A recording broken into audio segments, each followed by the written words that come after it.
definitely had some network issues happening here as well. Are we going to start back with roll call? Yeah, give us just a minute. It's going live now and we still have to hit record. Okay.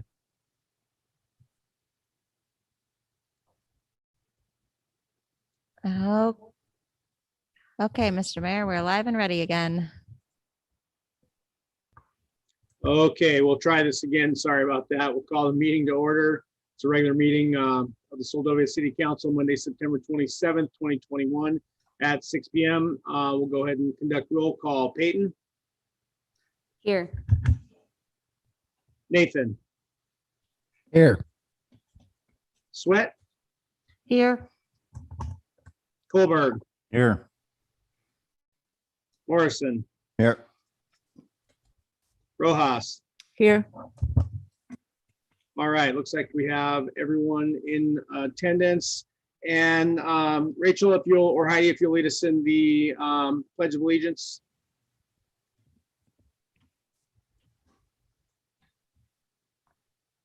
I pledge allegiance to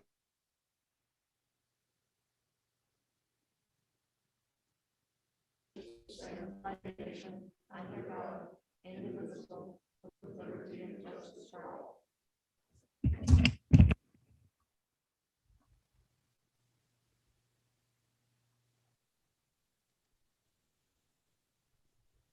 Okay, thank you. We'll we have no excused absences. Agenda approval. Make a motion to approve tonight's agenda. Second. Okay, we have a motion to approve tonight's agenda by Rojas, second by Sweat. All those in favor, Peyton? Aye. Nathan? Aye. Sweat?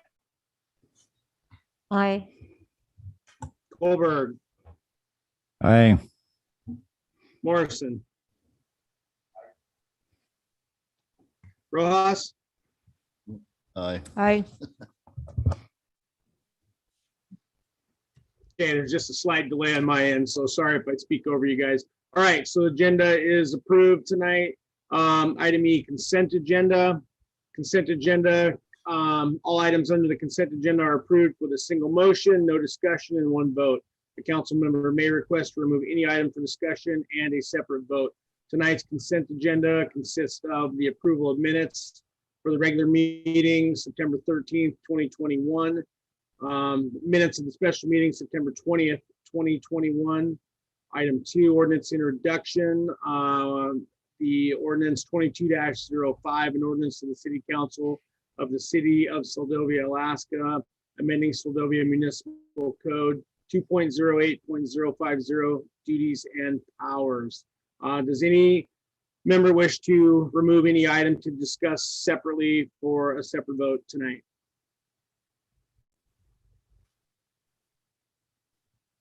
Okay, hearing none, we'll go ahead and look for a motion to approve tonight's consent agenda. I make a motion to approve tonight's consent agenda. Second. Okay, we have a motion by Sweat to approve tonight's consent agenda, second by Rojas. All those in favor, Peyton? Aye. Nathan? Aye. Sweat? Aye. Colbert? Aye. Morrison? Aye. Rojas? Aye. Okay, tonight's consent agenda is approved unanimously. Item F, mayoral proclamations. We have none tonight. Item G, public presentation prior notice. We have Cassidy Cameron scheduled tonight with the Kenai Peninsula Economic Development District. And I know she was on earlier. Not sure if she's still on, Heidi. Yes. She's popping in at this moment. There we go.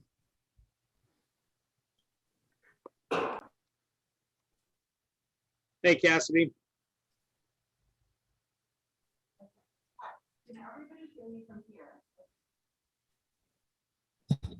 How's that? Is that better? Okay. So, and I can share my screen. Thank you. Hi, Mr. Mayor. How are you? Good. I didn't realize, I thought you were in another building. I didn't realize you were sitting right there. I too. know.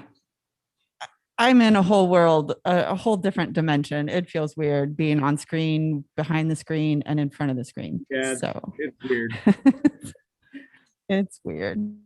Let's see here. Can everybody, let's go full screen mode. Did it do it? There we go. Okay.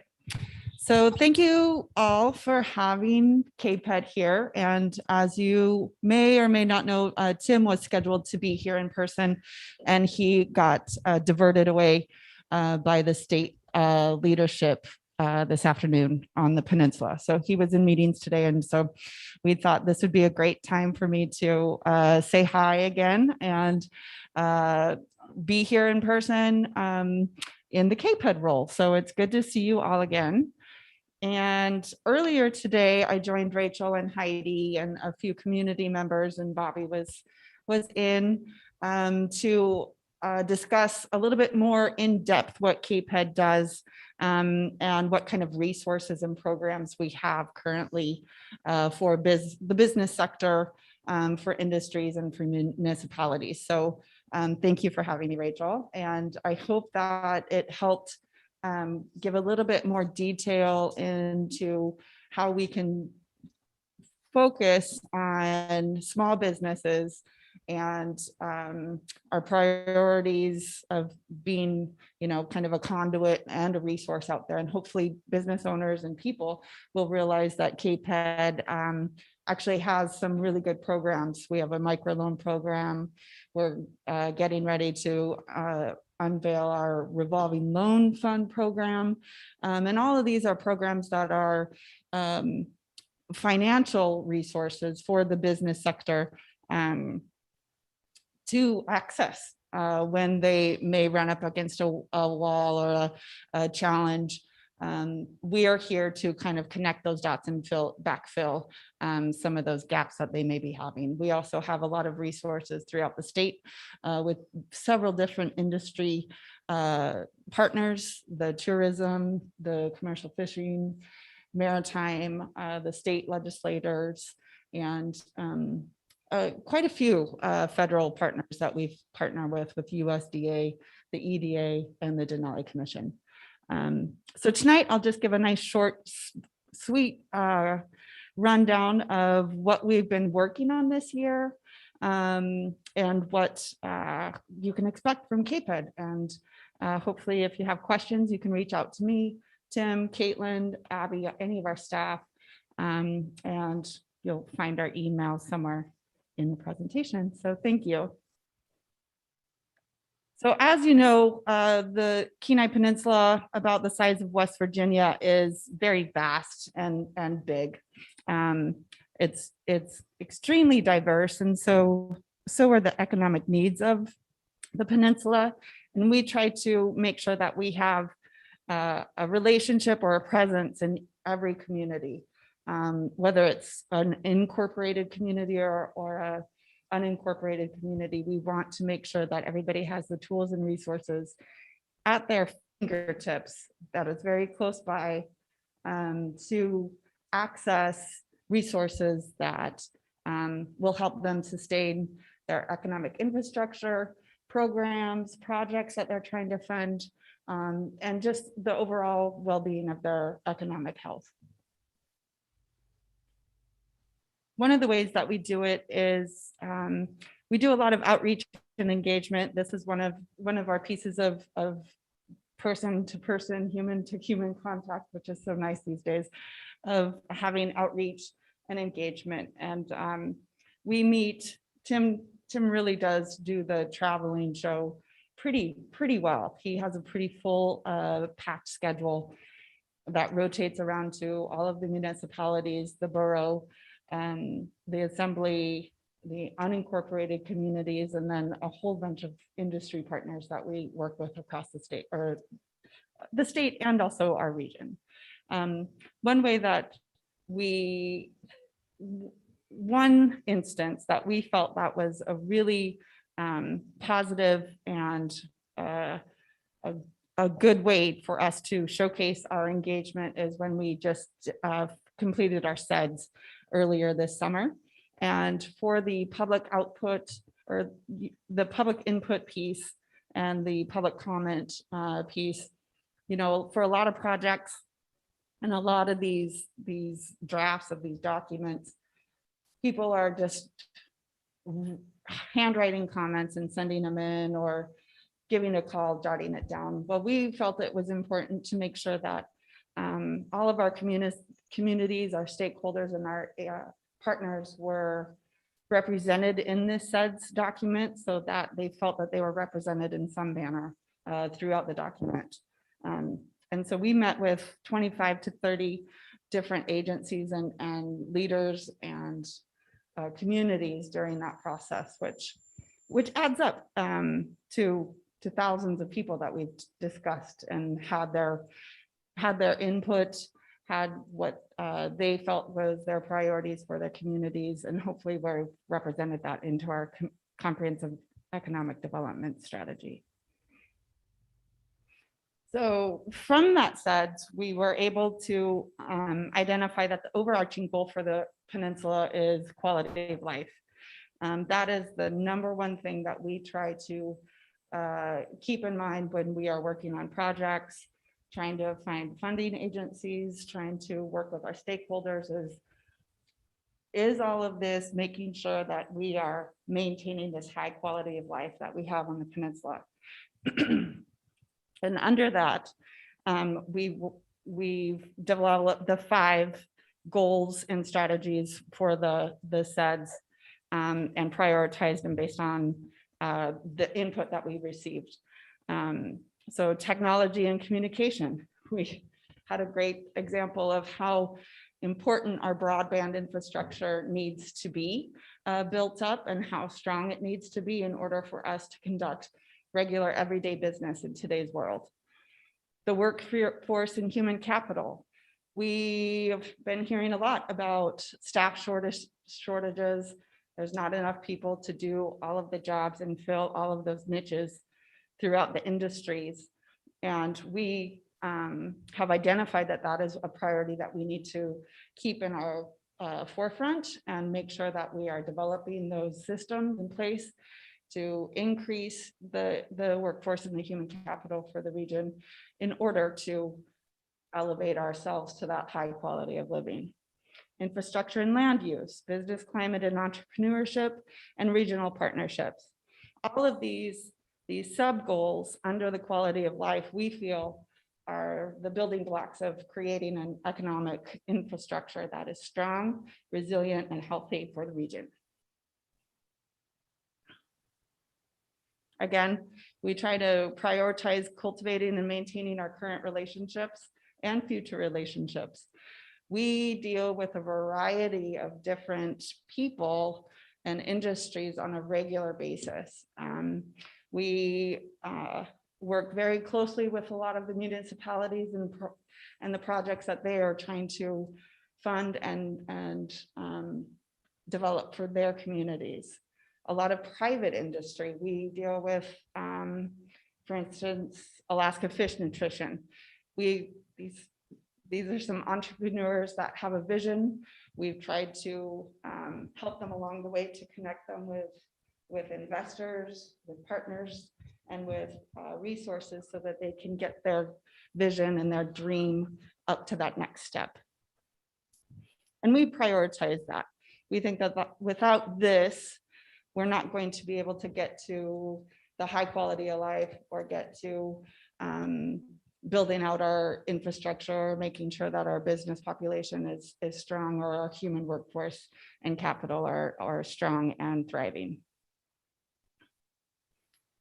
So the projects the projects that we've been really focusing on, laser focused right now is last year was the Alaska Cares Act and that money and the funding that we focused on getting to the business community and on the region.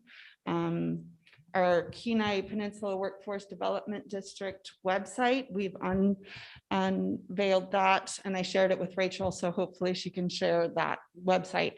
And you guys can utilize it as a resource for the students, the student population.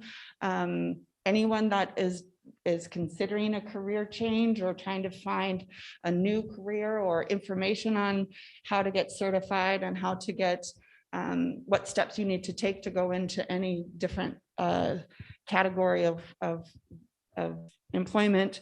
That's a resource that we've developed, and we hope that it's kind of a one-stop shop for somebody that's looking for a career or trying to figure out what are the bits and pieces of how to, say, go into nursing or how to go into a maritime trade. There's a tremendous amount of resources on that website.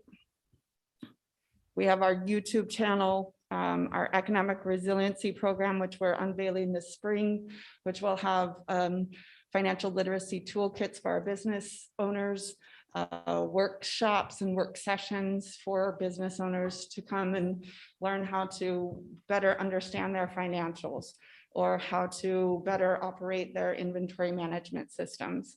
And those would be at no cost. We'll also have them on our webinars. So you can just tune in to our website or our YouTube channel, and you could attend a class really quickly and hopefully learn something new that you can apply to your businesses.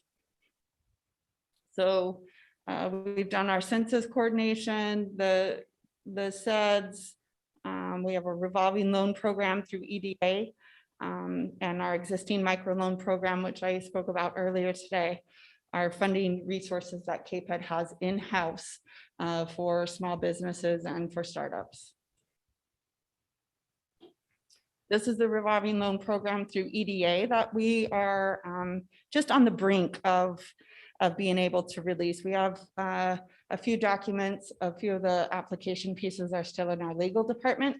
But once they get their final review and stamp of approval, we'll be able to start releasing monies to applicants that are needing loans for their businesses. Things that we're focusing on for the future and just for this year is our broadband expansion project. We've been working with regional stakeholders, the borough and the tribes, and also the state on getting better broadband throughout the region. It is the #1 priority and goal drafted out of our SEDS. And it's really a focus for a higher quality of life. If we want families and people to be able to telecommute, which is becoming the norm these days, they need to have reliable, accurate, consistent broadband service. And we are missing the mark in certain areas on the region. So we're hoping to get that to keep the momentum going on broadband expansion. We are working on several erosion projects in Kenai and in Homer. And a lot of other just projects and focuses as they come up. We have people calling us all the time of, hey, how can I do this? Or, hey, we're thinking about this. What do you think about this? And we try to just put those pieces together and try to coordinate it so that it's not a wild goose chase for the person or the entity trying to do the project. Southeast, we're working with Southeast for audit energy upgrades for small business owners. So if you would like to seek audit assistance or an energy audit for your small business and see if there's better ways that you can be utilizing your electricity or your energy, your heat consumption, we work with the Southeast Conference very closely on their program that they have. And that's the energy audit info. And I think you have this in your packet. So all of this is just kind of So yeah, so over the last several years, we've had several large natural disasters. We've had the earthquake, the wildfires in Cooper Landing, the pandemic, the Cook Inlet fishing industry had declared a national or a state emergency. And what we're realizing is that as we keep moving forward in this world, we keep running up against these hard challenges. And what we want to do is build up resilient programs for the region to make sure that they are ready for those earthquakes, natural disasters, tsunamis. It's not a matter of if, it's a matter of when. And we want to make sure that people have the tools and resources they need to not be severely impacted or negatively disrupted financially or just system-wide when they're facing those challenges. So through our SWOT analysis, these are the resiliency pieces that we focus on to make sure that, you know, business continuity and preparedness is available. How do you get there? What are some actions that you can take place to make sure that your business isn't interrupted as severely as some have been? Making plans, you know, you need to plan on a plan. We all know that at this point.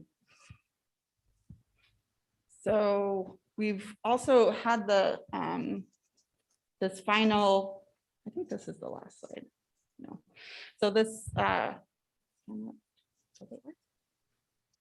know if you guys have seen this video yet, but it's a video that we partnered with the Manufacturing Extension Program at UAA.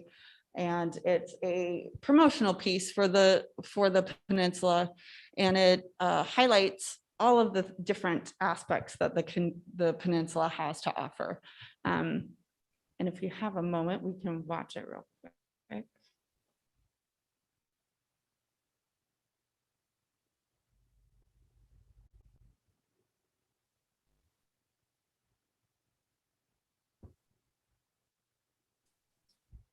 It's not gonna. Is it working?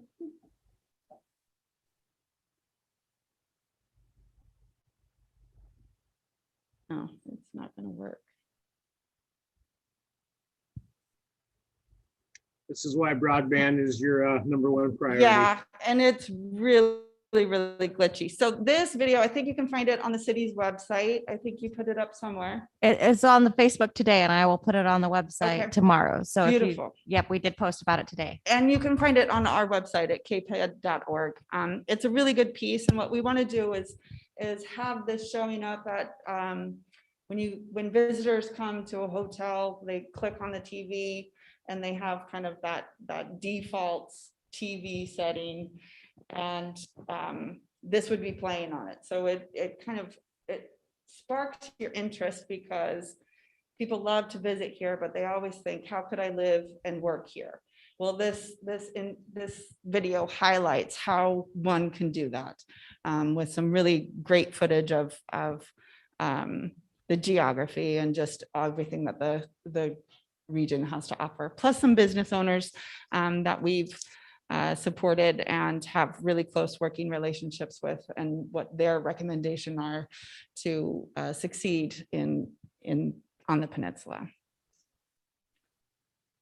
Last week, we partnered with the Department of Labor and the city of Kenai and had a career and education fair.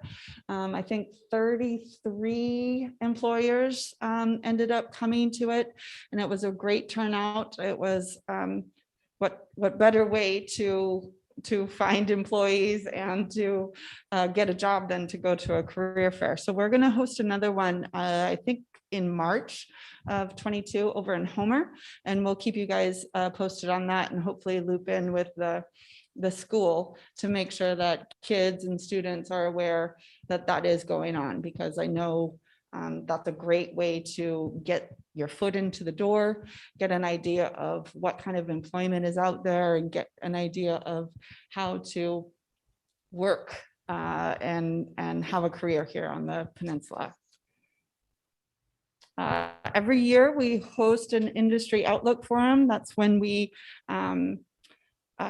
just have a full day of presenters on different topics of industry, of what's happening in our region and at our schools, at our colleges.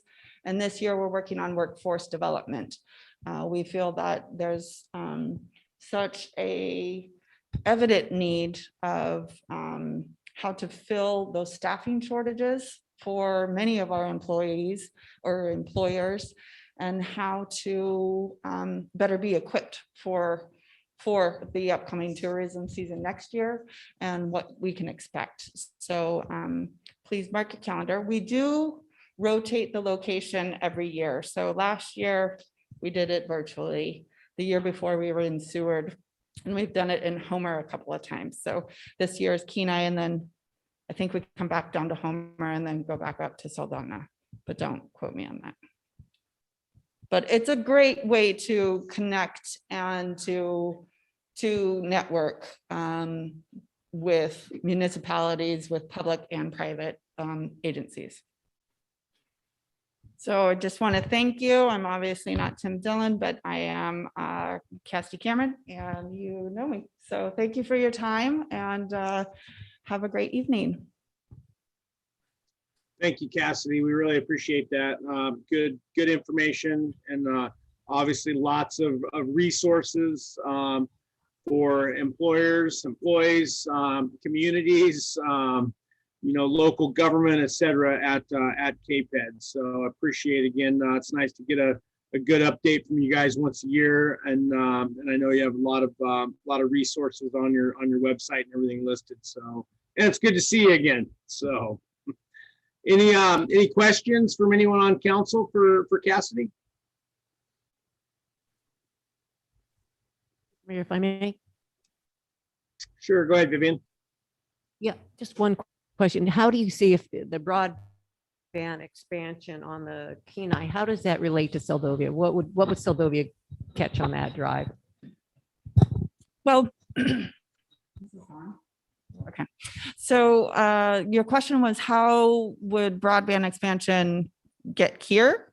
Right. If KPED is going for that, yeah, on the ground, what would happen here in Seldovia? What is your vision for Seldovia being a part of that? Well, we're definitely for Seldovia. We advocate extensively, I mean, passionately. We advocate the need for broadband expansion over here. Fortunately, Seldovia Village Tribe is privy to, they have a lot of access to federal dollars that are out there right now, and they can build their infrastructure in the Seldovia Village. For the city of Seldovia, it just is dependent on a number of factors, but the broadband, to expand broadband here, would essentially, you need to have the wires go under the water, right? And that's really expensive. So for instance, ACS is developing this new technology that they're trying in Seldovia right now, where they have like a booster, essentially it's a booster. And then they have different locations throughout the city that can connect to that booster and then transmit the broadband, the connection throughout its network. So it makes a network within the network. And the technology that such as that is something that I think could be applied to a small community such as Seldovia. Now, to get the ACSs and the providers to commit to Seldovia is a whole nother discussion.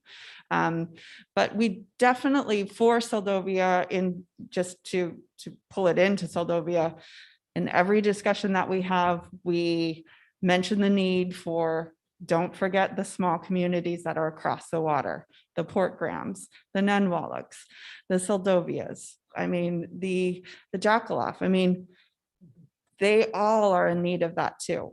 And obviously it comes down to the bottom dollar. But it's on the radar and it's in the discussion. So I feel like advocacy is a huge part of that. Does that help? Yep, thanks. Okay.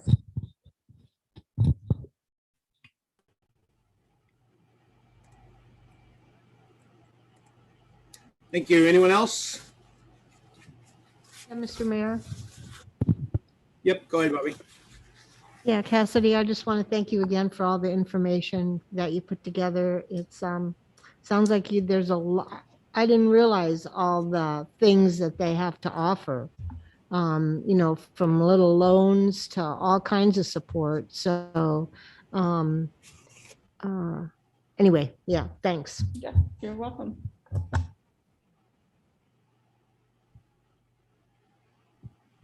Okay, well, thank you, Cassidy, unless there's anyone else that with any final questions. Okay, well, thank you, Cassidy. We really appreciate it again, and it's good seeing you.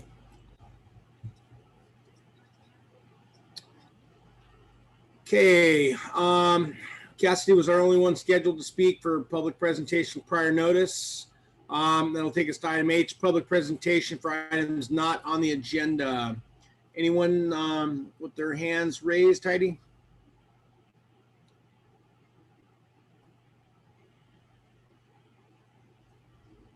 I'm not seeing any hands raised at this time, Mr. Mayor. Okay, thank you. Okay, we'll go ahead and down to item I, committee and advisory board reports. Excuse me, none tonight. Item J, administrative reports. First one we have is the finance report. That's going to be in the laydown on page 3. And we'll go ahead and let the city manager speak to that one. Thank you, Mayor. So both myself and the finance officer are still working on a more bird's eye view, user-friendly finance report for the council's review. So you're still seeing us in transition, but if you go to page 3 and 4 in your packet, you'll see more of a written narrative on the finance report. And then on page 5 it are the numbers themselves. And so as Finance Officer Yeager mentions in her notes that this is still a work in progress in terms of getting the formatting updated.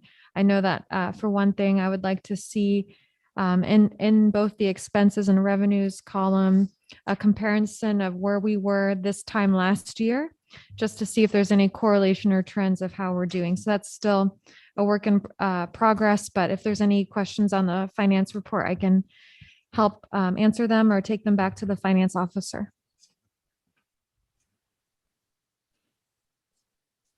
Okay, thank you, Rachel. Any questions from council tonight on the finance report?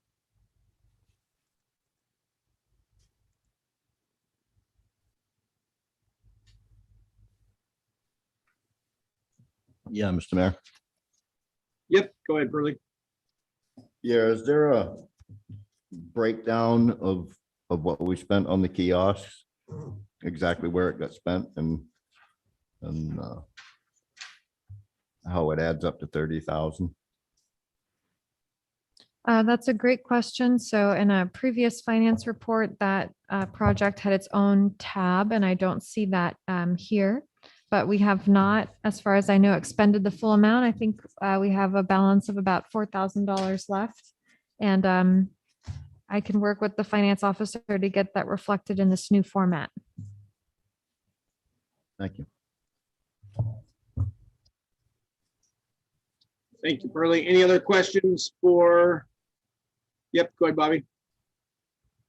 Yeah, Pearlie, I just wanted to tell you that there is a breakdown of what we've spent so far.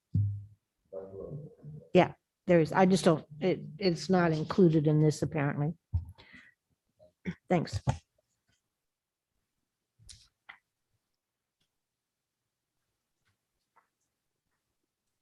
Okay, any other questions, comments on the finance report? Okay, we'll go down. The next one is the chief of police report. That's found on page 6 of the laydown.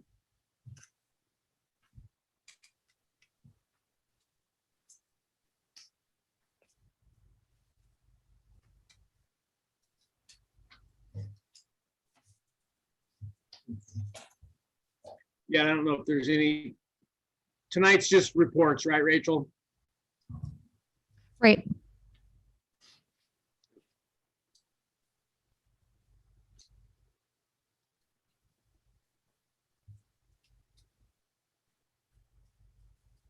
Okay, any questions from anyone on the chief's report?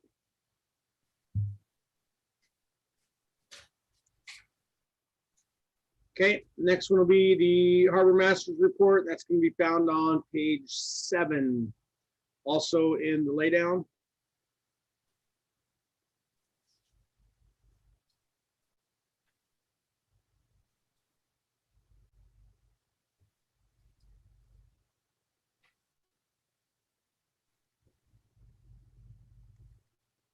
Any questions from council on the harbor master's report?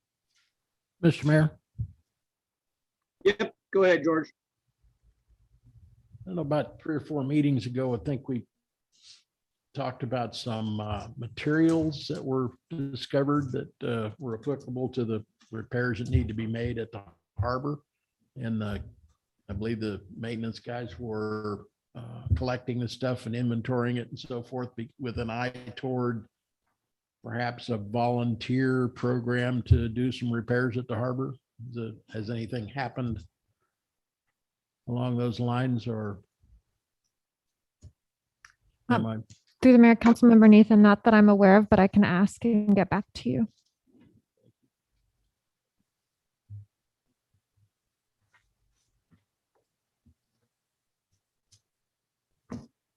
Mr. Mayor, if I may. Okay, any other? Yep, go ahead. Yeah, on the upcoming projects in the harbor, could somebody, I've been meaning to ask about the boat yard, electric and lighting. So is the boat yard down towards the sewer lift state or down at the sewer station across down in that area? Is that where we're talking about putting in electricity? Yes, and through the mayor, Councilmember Rojas, there's already electricity there. We just need a better system for managing it.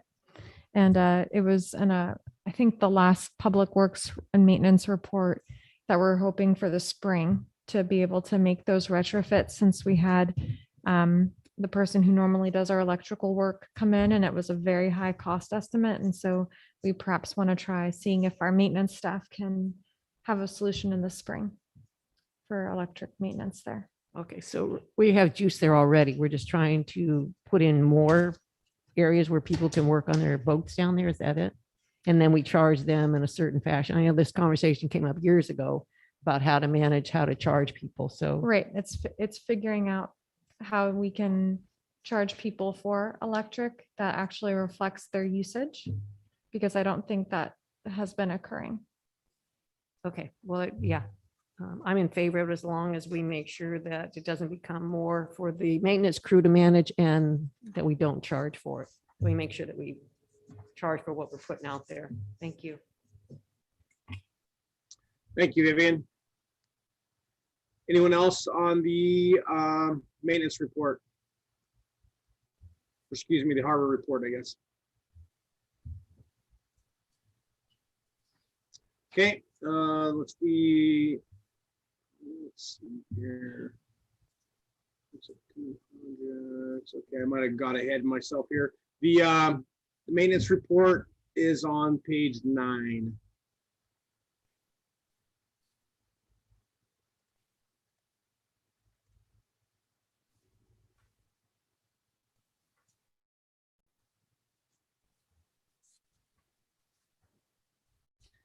Any questions or comments on the maintenance report from council?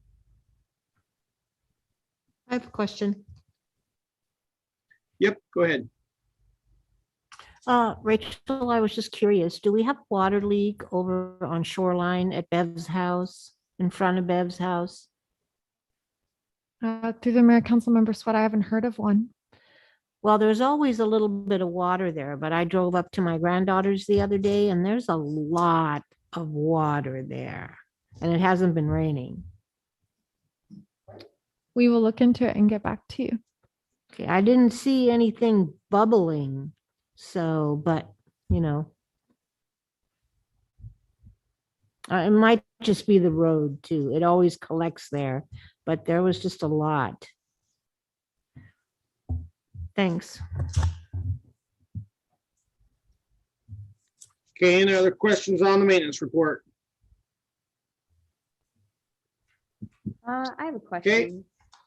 Yep, go ahead, Harmony. I was wondering about some of the boats across from Pearlie's property. Some of those boats in that yard haven't been moved or touched in well over a decade. I was just wondering if that's part of our process as we're going through property and evaluating. Are we contacting people? Are we getting things moved, or are we currently working on derelict boats?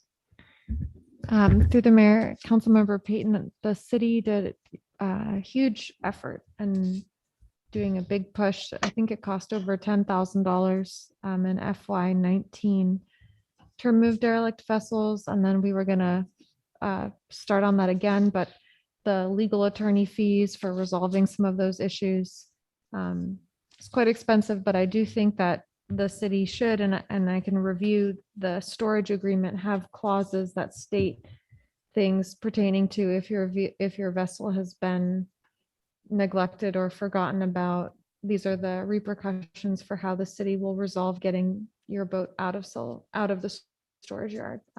But it's a great question that you asked. Thank you. Yeah, Mr. Mayor. Yep, go ahead.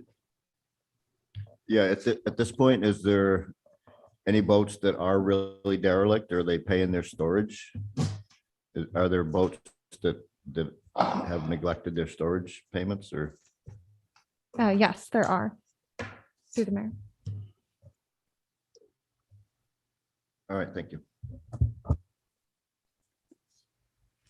Okay, thank you, Burley.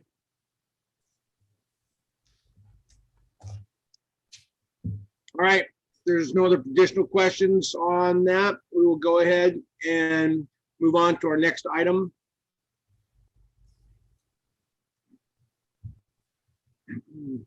It's going to be item K, public hearings, ordinance 22-03, an ordinance in the city council of the city of Seldovia adopting a recodification of Seldovia Municipal Code to include ordinances enacted during fiscal year 2021 for Title II, Title 17, and Title 18, introduced on the September 13th, 2021. This will be found on page 21 of your regular packet. And we'll go ahead and let staff take it away. Yes, thank you, Mr. Mayor.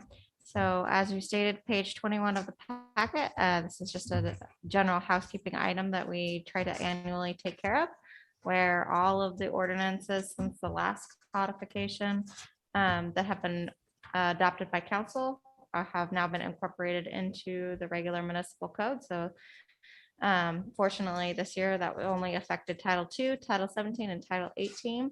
All the council should have been provided with a paper copy to be placed into their binders, or will bring me their binders. There's a couple outstanding that'll bring me their binders and I'll place them in there for them. We also have a copy here on the table for the public and at the city office. If this ordinance is adopted tonight, then those recodified titles will be updated on the city website tomorrow.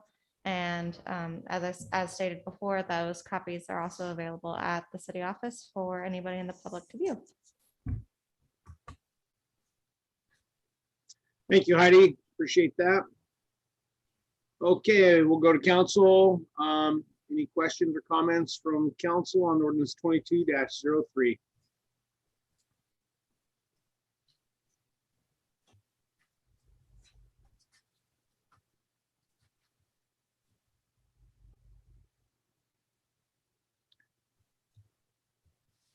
Okay, we'll go ahead and go to the public. Anyone from the public ID that wishes to speak on 22-03? I'm not seeing any hands raised at this time, Mr. Mayor.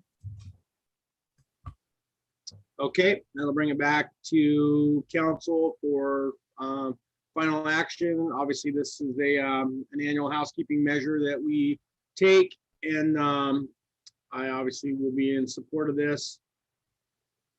Any further discussion from council? Mr. Mayor, I'll put forth a motion to adopt ordinance 22-03. I'll second. Okay, we have a motion to adopt ordinance 22-03 by Rojas, second by Colberg. All those in favor, Peyton? Aye. Nathan? Aye. Sweat? Aye. Colberg? Aye. Morrison? Aye. Rojas? Aye. Okay, motion to adopt ordinance 22-03 passes unanimously. That'll take us to item K2, ordinance 22-04, an ordinance of the City Council of the City of Seldovia, Alaska, amending Seldovia Municipal Code 2.52.020 types of employment, introduced on September 13th, 2021. This will be found on page 23 of your regular packet, and we'll go ahead and let staff present. Thank you, Mayor. So the main amendment that ordinance 22-04 does to Seldovia Municipal Code is it allows what the code calls temporary employees, but you can also think of them as part-time employees, to be eligible for pay increases or merit increases. So the code specifically says that even if, this is how I'm interpreting the code, even if the council approved a budget in which part-time, essentially, employees were eligible for a merit increase, technically that couldn't take place because it says that they're not eligible. So all this section of, or this ordinance does for this is part-time employees still do not receive group insurance, annual leave, or paid sick leave, but at least they can qualify for a pay increase if the Seldovia City Council approves the budget for it. And in this case, for FY22, there were part-time or temporary employees that did have merit increases budgeted. So just to make sure that the budget is in line with the code, passing this ordinance would put those two into alignment. Okay, thank you, Rachel. All right, we'll go ahead and take it now to council for comments or questions on ordinance 22-04. Mr. Mayor, if I may. Yep, go ahead, Vivian. Yep, just saying I'm in favor of ordinance 22-04, housekeeping issue, and also taking care of our employees. I think that's great. Thank you. Thank you, Vivian. Anyone else?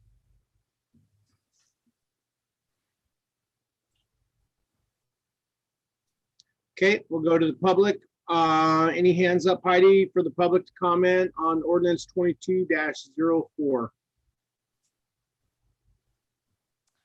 I'm not seeing any hands raised at this time, Mr. Mayor. Okay, we'll go ahead and bring it back to council for final action. And I too, I'll echo Vivian's comments. This is a housekeeping proposal to bring the code in line with traditional practices of merit increases for any temporary or part-time employees. I think it's a good piece of legislation to have in place. Any other comments or questions from council? I'll make a motion that we adopt ordinance 22-04. I'll second. Okay, we have a motion by Rojas to adopt resolution 22-04 and second by Colberg. All those in favor? Peyton? Aye. Nathan? Aye. Sweat? Aye. Colburn, Aye. Morrison, Aye. Rojas. Aye. Okay, motion passes and ordinance 22-04 is passed.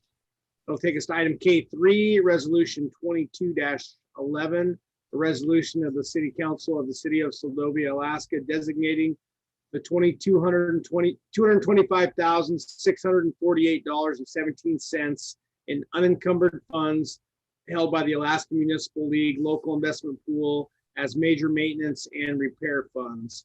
This will be found on page 24 of your regular packet, and we'll go ahead and have the city manager present. Thank you, Mayor. And I'd like to ask council to go to page 26 in your packets for a backup memo to this resolution.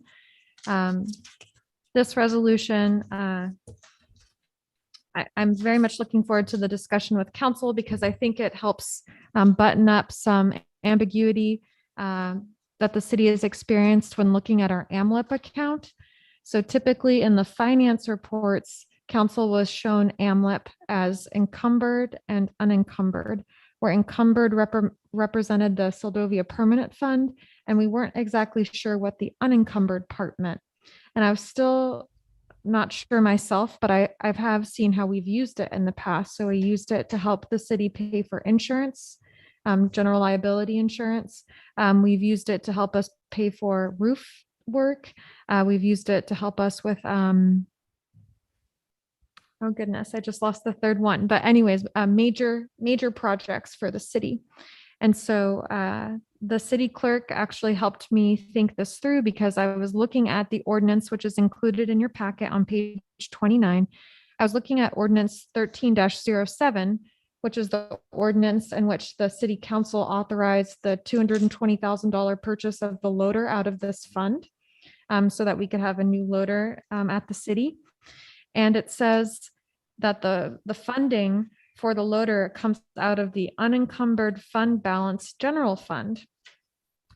And if you look at the audit document itself, which is on page 30, it says that the loader was purchased from the Major Maintenance and Repair Special Revenue Fund.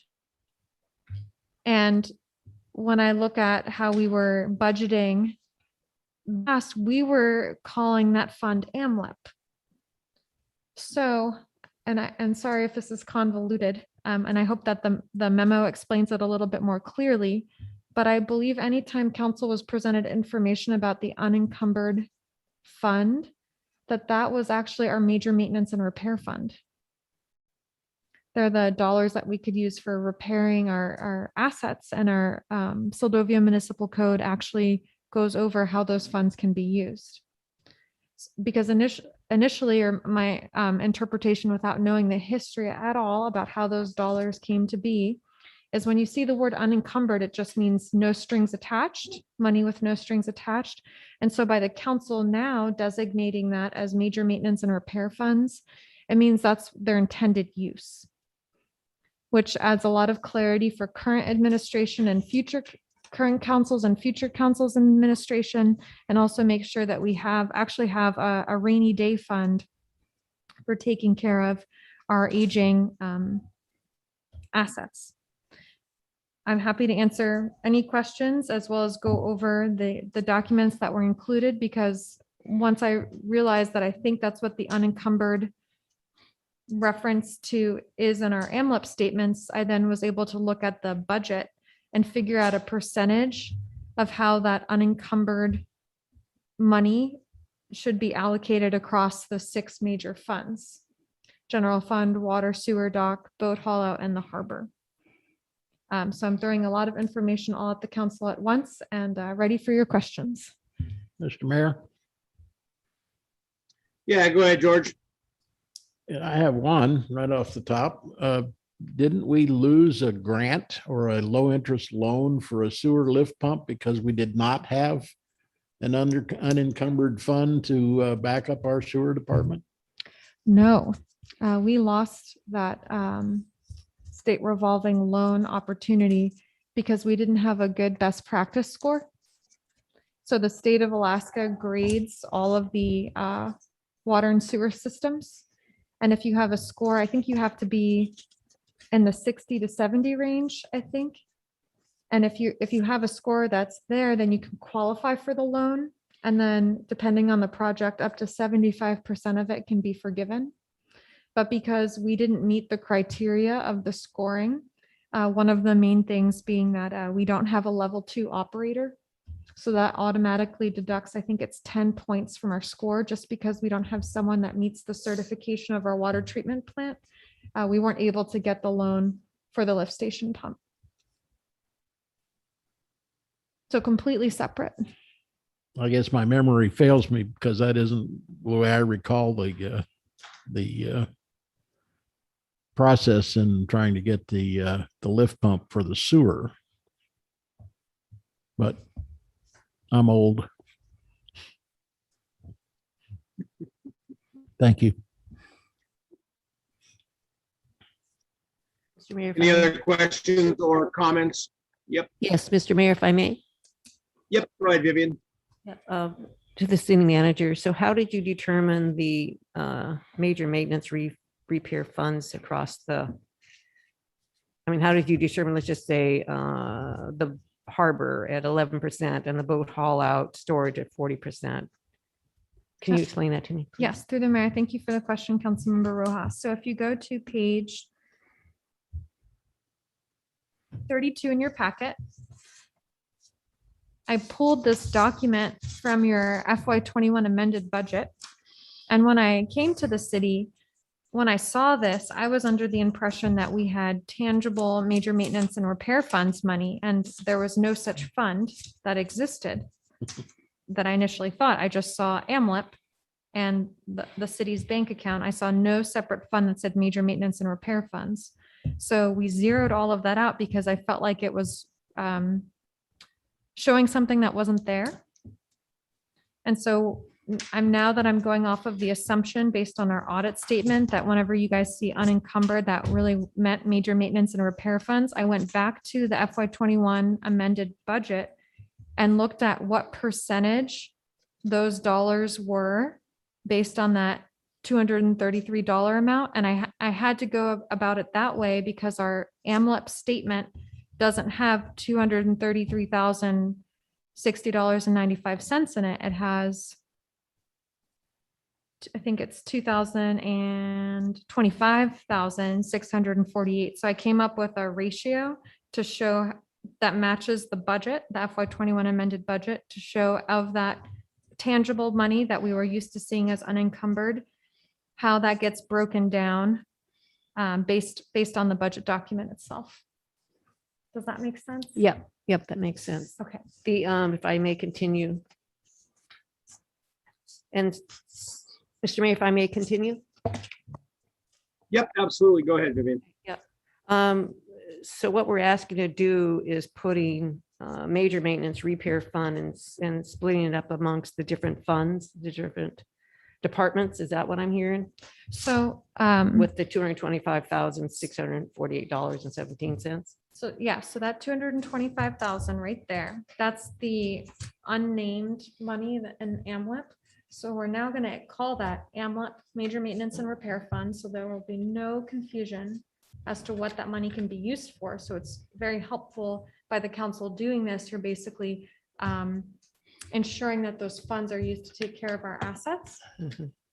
And then we internally, staff will maintain those balances, and council can change them however council would like, but I'm sticking with what the previous administration and council had been earmarking. So for example, if the boat haul out and storage, which technically, according to the budget, has a balance of about 92,000, if council wishes to pull money from that and use it for a purpose other than the boat haul out and storage, you have full authority to do so through ordinance. Okay. So the resolution 22-11 is setting up an account to hold this $225,648.17. And then we have the fund that's on page 27, which is delegating X amount of dollars for major maintenance repair fund. Right, so the funds that you're used to seeing as unencumbered in AMLIP, those are now going to become major maintenance and repair fund. funds. And then internally, and this can be reflected in the finance report from now on, you'll see how much of a balance you have and how those funds are earmarked every month, right, for major maintenance and repair. And so there are significant pros to this. Cons to labeling the funds and putting strings on them would be that if the city is faced with an emergency that doesn't qualify as major maintenance and repair fund, you would be pulling monies out of that, if that makes sense. So I'm trying to think of what an example would be, like a lawsuit. So we were being sued and there was a settlement and the city owed $30,000. That would either have to come from fund balance, or because the city only has two technical savings accounts, which is the permanent fund or now the major maintenance and repair fund, you would be pulling that from major maintenance and repair. And maybe that would be a good thing because it'd be a wake up call to the fact that, oh, we're taking money out of our only rainy day fund, our only reserve for this lawsuit. Perhaps we need to revisit how we're saving or putting money into that account. Maybe we will work on repaying it. You know, it sparks a whole bunch of questions. Right. I think it's really important that we identify what this money is be used for, so we don't feel like we got a rainy day fund that is totally open to us, and that we really need to think about where we're putting the money. So I applaud you for identifying this. Thank you. Thank you, Mr. Mayor. Yeah, thank you, Vivian. So if I understand it then, Rachel, I mean, yeah, effectively what would be voting to do here is actually moving these from an unencumbered to encumbering them, but within a major maintenance and repair budget. Correct. Okay, and then one question I have is, in the past, when I know we've had the finance report, when we've borrowed from our unencumbered and we've moved finances back and forth. You look at this as, if we are lean on cash throughout the season at times, is this going to be a problem? Or basically, I don't know why, unless we were over budget. I guess the only time you should technically have to do that is if you're over budget somehow, or you're low on actual cash because of the way we collect our cash during the high point of the season.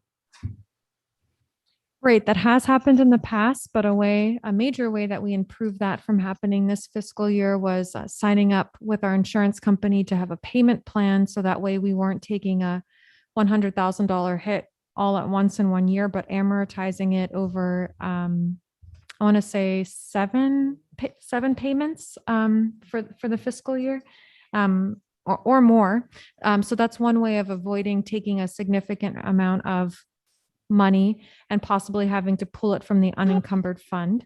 And it wouldn't complicate that in the future. Council could do that, but it just gives more clarity as to what you guys are taking money from, if that makes sense.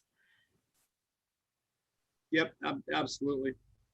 Okay, any other questions or comments from council to the city manager?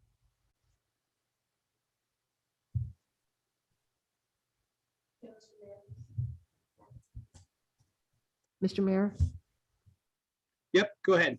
Yeah, Rachel, I just want to tell you, thank you for explaining this to me. I do understand it, not totally, but a tiny bit. And yeah, I'm in total support of this ordinance. So thanks. Okay, thank you, Bobby. Anyone else? Yeah, Mr. questions or Mayor. Comment? Mr. Yep, Mayor. go ahead, John. Yeah, Yep, go ahead, John. I'm in support of this. It actually makes sense to me. So thank you. Thank you. Okay, anyone else before we go to public comment?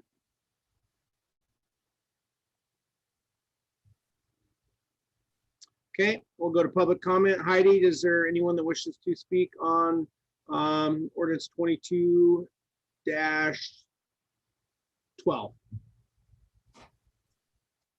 On 22, sorry, 22-11. 22-11. And I'm not seeing any hands raised at this time, Mr. Mayor. Okay, thank you. we'll go ahead and take it back to council for any additional comments, questions before we get to final disposition here.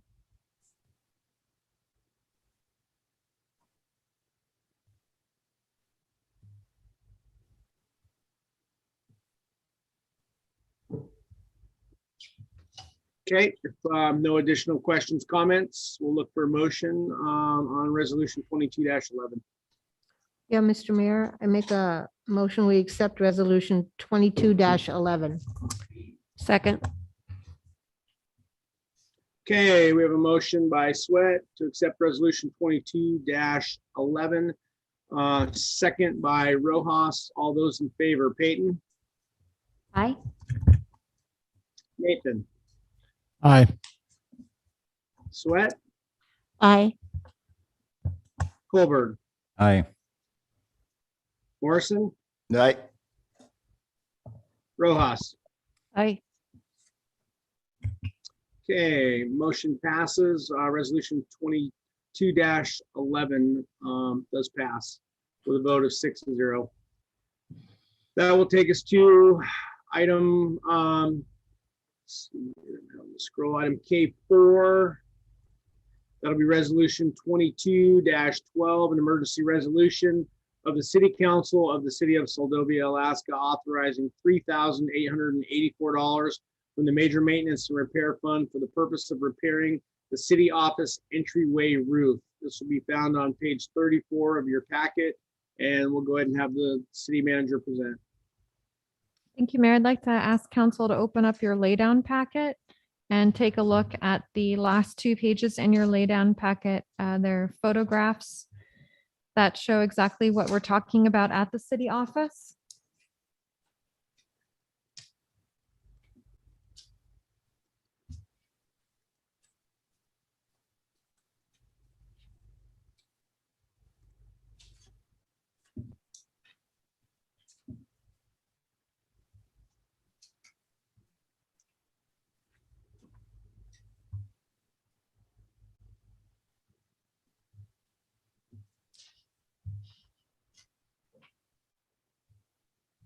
Okay.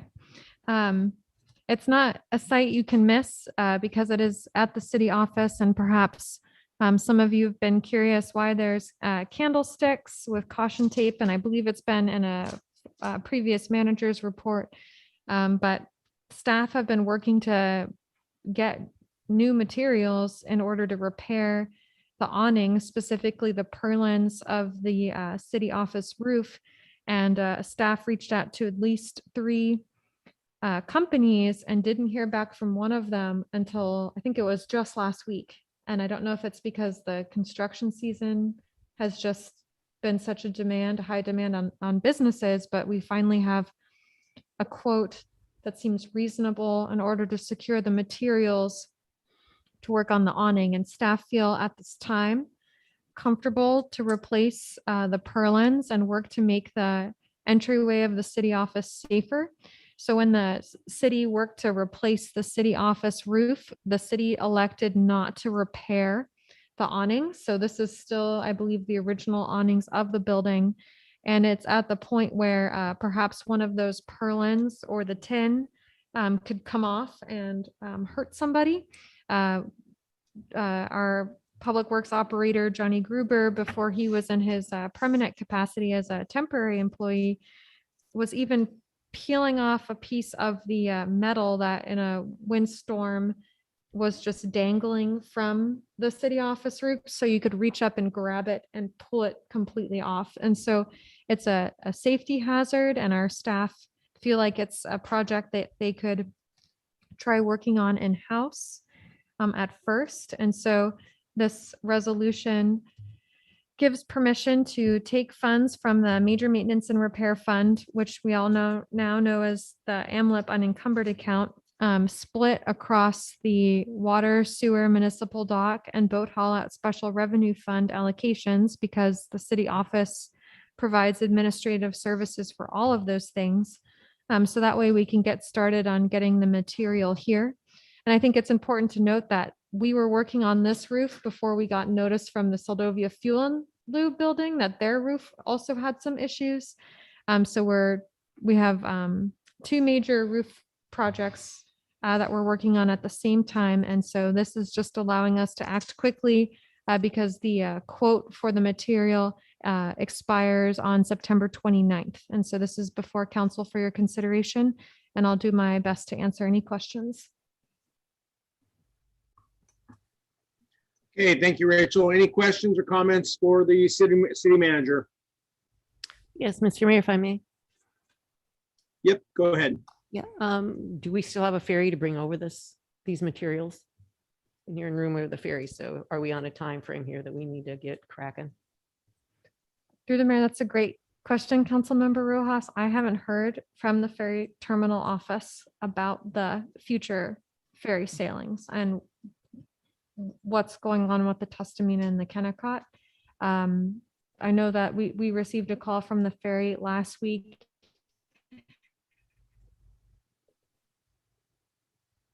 advocating that everyone get on the Sunday boat. So I believe the sailings for this week have been canceled, but I haven't received the most up-to-date confirmation of that cancellation. Okay, yeah, and this is a project that's a shame that it hasn't been done up to this point, so I'm totally in favor of it. Thank you. Thank you, Vivian. Anyone else? I have a question. Yep, go ahead, Harmony. First off, I'm in favor of the roof being fixed. It's been down for quite a while, and with another winter coming on, it seems like a good time. Could we, in going forward, getting materials across, maybe think about your dais?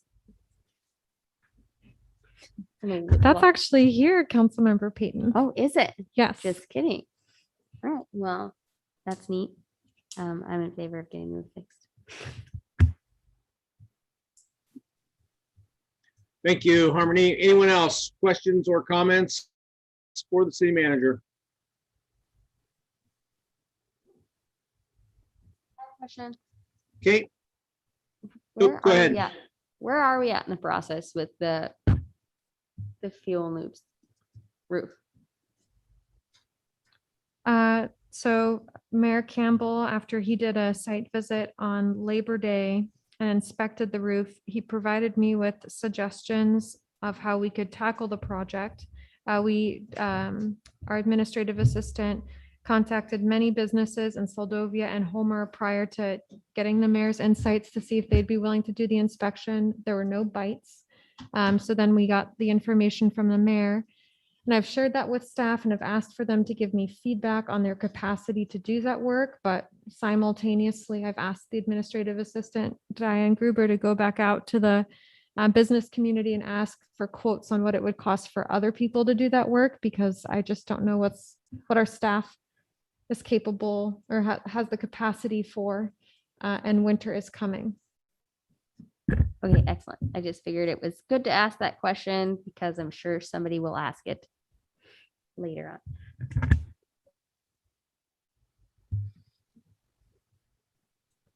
Okay, thank you, Harmony. Any other questions for the manager?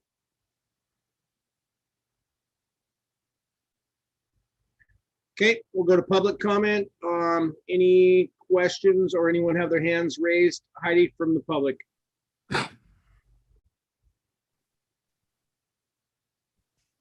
Yes, we have a Mr. Greg Wolfer. Okay, Yeah, good evening, Mr. Mayor, and I just wanted to congratulate City Manager Freelander for 2211. I want to comment on that. That's a brilliant stroke of city management and money management. So I just want to make sure that 2211 has got my vote, and I forgot to speak up later on that. But other comment is that some of my fellow citizens believe that the city of Seldovia has been mismanaging this money. And I just want to make sure that on City Manager Freelander's devotion on 2211 was a brilliant stroke. And I just want to thank her for that. Thank you. okay, thank you, Mr. Wolfer.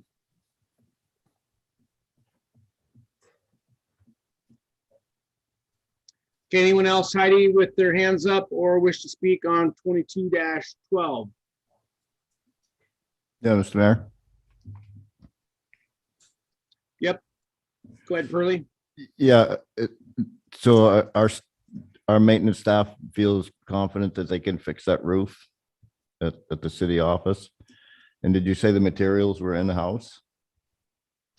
Through the mayor, yes, staff have told me as of now, their expectation for completing the project, it would be a gift to the city, basically, for them going above and beyond to do that level of work, because our public works and maintenance staff are frequently put on under the pressure of being a general contractor. But I was told by operator Cameron that he did feel like the city could do this work. And then the quote, the materials are not in-house, so that's the major expense aside from the freight. You have the quote in your packet on page 37 for the materials. Right, that was the 3,000 Mhm. something, yeah. Yeah, I'm all for it. It seems like maybe with a little looking around, you might be able to find some, you're looking for 10 or, We are also looking for 10, yes. yeah. I think there might be some around if might be like a patchwork, but it would be a roof.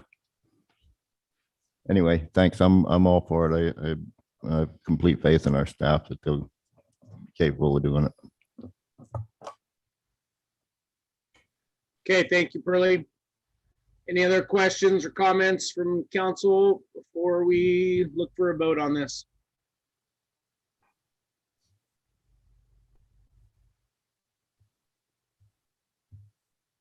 Okay, we'll go ahead and look for a motion on 22-12. I'll make a motion that we adopt resolution 22-12. Second. Okay, we have a motion by Rojas to adopt resolution 22-12. Second by Colberg. All those in favor, Peyton, Aye. Nathan, Aye. Sweat, Aye. Colberg, Aye. Morrison, Aye. Rojas. Aye. Okay, motion passes 6-0. Okay, that'll take us to item L, unfinished business, none. Item M, new business, discussion regarding the city's masking policy. This will be on page 38 of your packet. And we'll go ahead and have the city manager present. Thank you, Mayor. So at the last meeting, I checked in with Mayor Campbell, and he was thinking this would be a good topic to bring before the council again for discussion at tonight's council meeting. And so I just wanted to provide some supplemental data for the discussion. Just reiterating the fact that on August 9th, council unanimously approved requiring masks and social distancing at city facilities when the CDC lists the Kenai Peninsula Borough as being in a time of higher substantial community transmission. And I just wanted to share that on a daily basis. I check that website to confirm that's still the case. And indeed, we're still in a high community transmission on the Kenai Peninsula. If you go to the second page of that memo, which is on page 39, you can see what it was as of September 22nd. Just showing again, we're in high community transmission. And then I also provided the latest stats at the time of the memo from SVT Health and Wellness to see how many tests had been administered, positive, negatives, and pending. And then also just wanted to reiterate that the CDC is still recommending that even fully vaccinated individuals wear a mask indoors in public if they're in an area of substantial or high transmission. And that website with that recommendation was last updated September 16th. So they're still updating the information sources. And then also included in your packet on page 40 are the minutes from your discussion when council elected to go back into wearing masks and social distancing. And then there's also an article on page 41 from the ADN where the governor activated a crisis standards of care for the entire state to help with COVID overwhelmed hospitals. So those are all just pieces of information for your discussion on tonight's COVID masking policy. Okay, thank you, Rachel. We'll go ahead and open it up to council for questions or comments. Mr. Mayor, if I may. Yep, go ahead, Vivian. Yeah, I'm glad we have this back to discuss. I'm in favor of keeping the mask mandate in our city government. I see no intelligent reason not to at this time in our state. And actually that our governors actually move forward into more conservative measures for the state. That alone tells me that things aren't great. So I am in favor of keeping the masks in place, and I think it shows the community that we care. Thank you, Mr. Mayor. Thank you, Mr. Vivian. Mayor? Yep, go ahead. I'm in favor of keeping the mask mandate in place. Thank you. Mr. Mayor, Yep, go ahead. for the city manager, are there any numbers that you have access to about the number of deaths and the number of people that are being hospitalized that were unvaccinated? Through the mayor, not off the top of my head, Councilmember Nathan. I could try to pull that up during the meeting. Thank you. Oh, okay. Yeah, I am not in favor of keeping the mask mandate. The logic for this comes from CDC, and they say they want to protect the unvaccinated people from vaccinated people. None of this makes any sense at all. I don't know if we wanted to social distance 6 feet inside a building, that'd be one thing, but this mask mandate, I think, is ridiculous. Thank you. Thank you, Yeah, George. Anyone Mr. else? Mayor? Mr. Mayor? Yep, go ahead. Yeah, I'm in favor of keeping the mask mandate following CDC guidelines. And since the Kenai Borough is still in a high community transmission phase, I think it only makes sense. And like, I agree with Vivian, it does show people that we do take it seriously and that we are, trying to protect folks in the community and ourselves. Thanks. Thank you, Bobby. Anyone else? No, Mr. Mayor, Yep, go ahead, Pearlie. I'm certainly not in favor of the mask mandate. When we voted this in, I thought we were voting into the city office. I didn't realize it was all the city buildings. I'm just not in favor of it. I think we need to protect ourselves and whatever we're comfortable with, and I'm really not comfortable in a mask. Thanks. Thank you, Pearlie. Anyone else? Mr. Mayor, if I may, one point. Yep, go ahead, Vivian. Yeah, I feel strongly that that if we can keep one person out of the hospital or out of an ICU, that we take our responsibility as voted in members of this council to do just that. I would hate to see, as I know a friend who actually couldn't get into the ICU because the beds were taken. So I don't want to be responsible for a situation like that. Wearing a mask to me is not an infringement on my rights. It's just what we can do to keep our community healthy. I think as voted in representatives for our community, we should think that way, but that's all. Thank you. Yeah, thank you, Vivian. Anyone else? Mayor, I just had data for Councilmember Nathan. Okay, go ahead. So Councilmember Nathan, according to the DHSS, the Department of Health and Social Services, they don't have it broken out by who was vaccinated or unvaccinated, but just this month, there's been 47 deaths since, I think, March of 2020, there's been 532 hospitalizations. Right now, there's 236. And as of September 26th, there's 8,915 reported cases in Alaska since I believe the onset of the pandemic.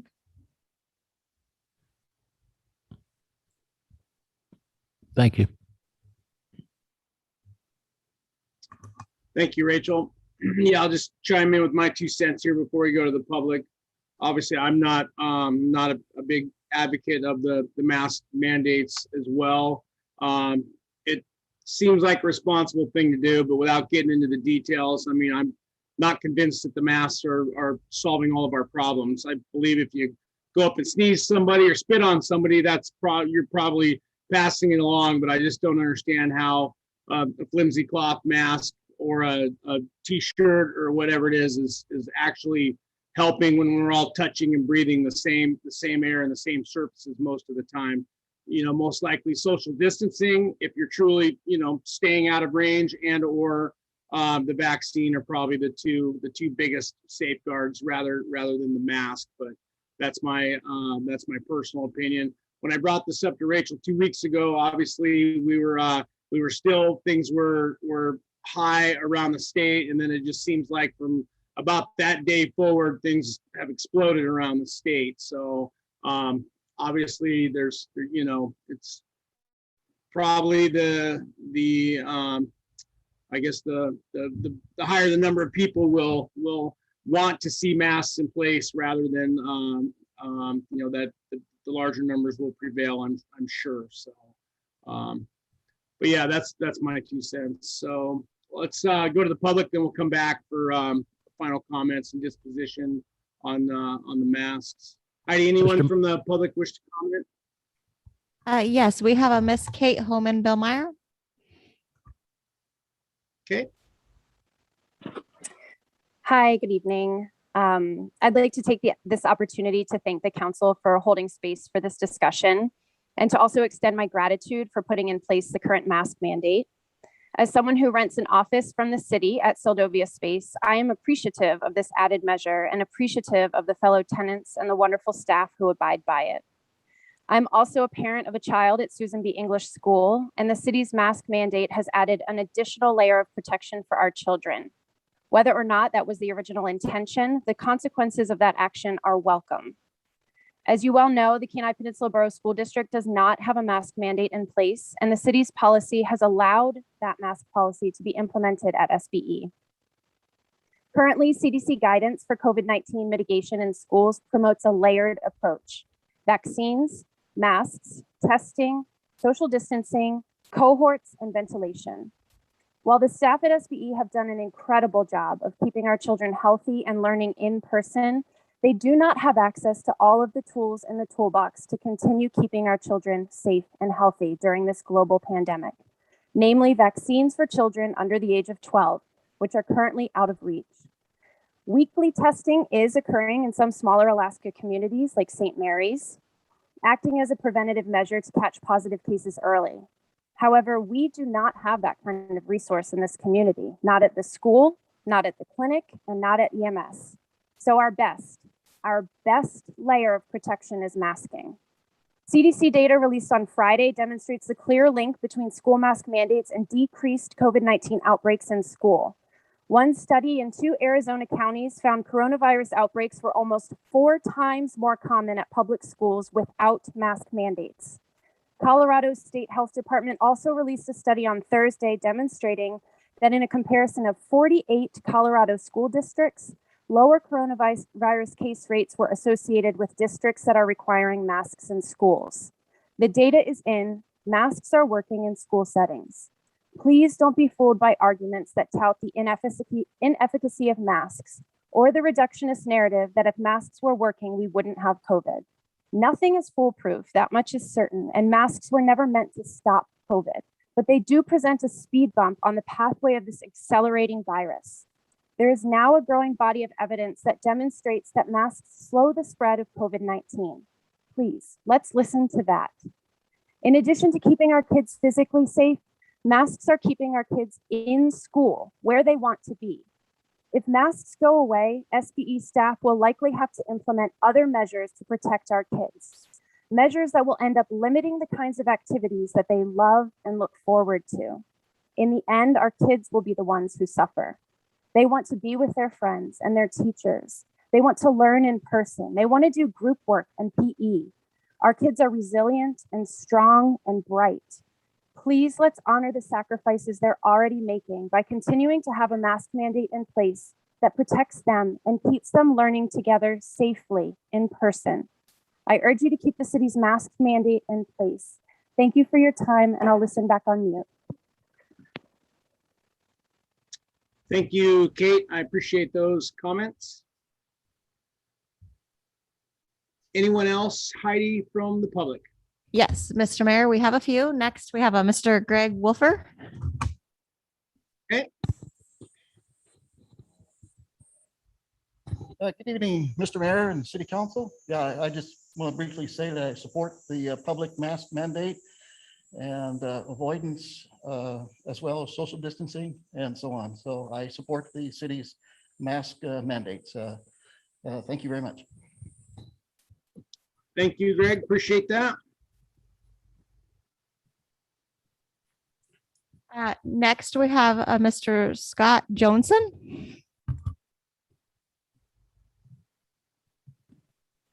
Hey, thanks for taking my call here.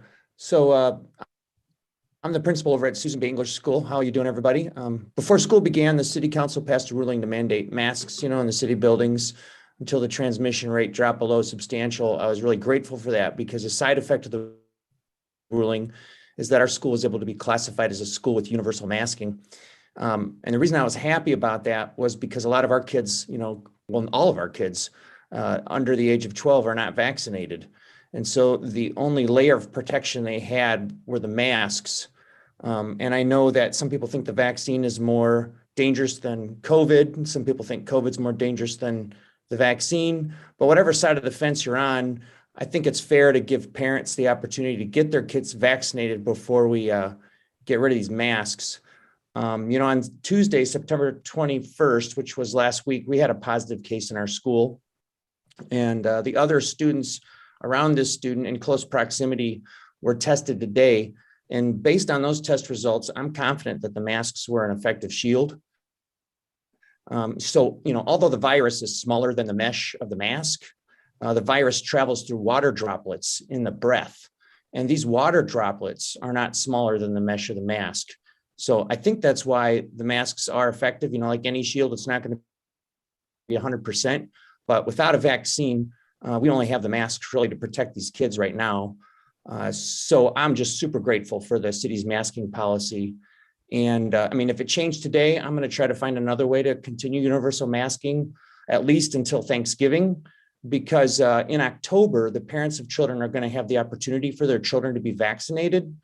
And since being fully vaccinated takes 4 weeks, I'm assuming that every parent who wants their child to be fully vaccinated because they think the vaccines are good will have a fully vaccinated child by Thanksgiving. So that's my 2 cents there. And I just really appreciate the city council supporting the kids here at the school. And maybe you didn't mean to have the effect of allowing our school to have universal masking when you passed it for city council, but I sure appreciate it. Thank you.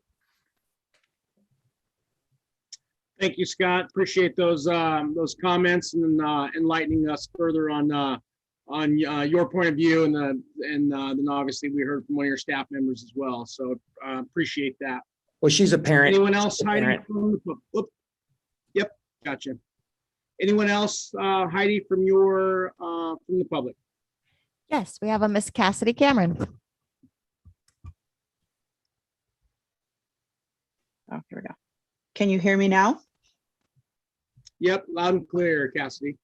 Okay, beautiful. Thank you guys for having this on the agenda for discussion. I think as many of you guys have heard, I am in support of the city's masking policy, and it's not only for community reasons, but it's for the safety and the health of my 3 kids that are in school.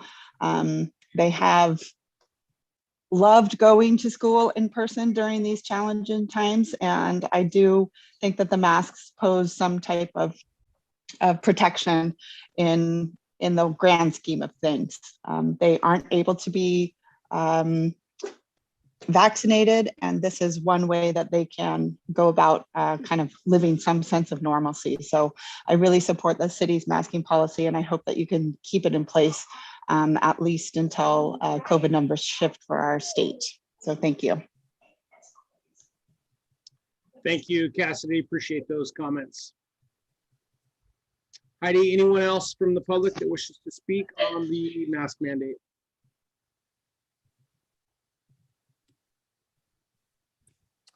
I'm not seeing any more hands raised at this time, Mr. Mayor. Okay, sounds good. Okay, we'll go ahead and bring it back to staff, or excuse me, back to council for final action.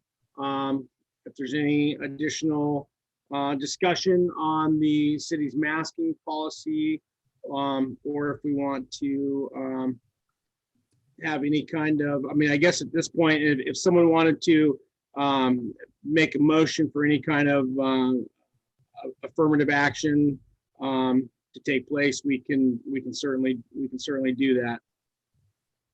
Mr. Mayor? Yep, go ahead, John. Yeah, I did have one comment. I should have commented earlier. There's a doctor put a video on for South Central Foundation. He put a video, it's on the internet, about masks. And the mask I'm wearing is not to protect me from you, it's to protect you from me. That's the reason the doctor wears that same blue mask you're wearing. It's the same exact mask. It protects, the surgeon wears that mask, it protects the person being cut open from the doctor's germs that he's carrying and breathing. So it's, the mask isn't really to protect you from somebody. It's to protect the other person from you. And that's the mistake everybody makes about wearing a mask is, oh, it's not going to protect me. I'm not worried about me being protected.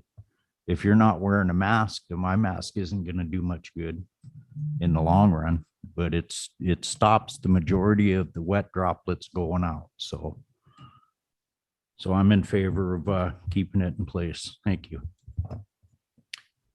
Mr. Mayor? Thank you, John. Yep, go ahead, George. Well, I took the shot so that I would be protected from you, and vice versa. It's just what we're talking about with a mask is just backwards. If you are uncomfortable, or if you're under 12 and need to wear a mask, that's fine. But I don't think people that are vaccinated should have to wear a mask. That was my only point. Anyway, we're not voting, are we? This was just a discussion. Is that correct, Mr. Mayor? Yeah, unless someone, I mean, correct me if I'm wrong, Rachel or Heidi. I mean, if someone wanted to make a motion, or if they thought they had enough votes to do something, we could. Is that correct tonight? Yes, Mr. Mayor, if somebody wanted, so right now, the motion on that was previously made was so that masking would be required in public facilities, city facilities, while the Kenai Peninsula Borough was in a time of high or substantial case rates per the CDC's website, which is what we've been following. So if somebody in the council chose or wanted to reverse that motion or change it, they could make a motion tonight and see what support they had. But if without that motion, from the way I understand it, the masks in public facilities will remain until we're no longer in a high or substantial level through the CDC's website. Correct, and that's the way I understand it. As nothing has changed in terms of where we're at on the numbers and stuff. So, okay. Any additional comments, questions on the mask mandate?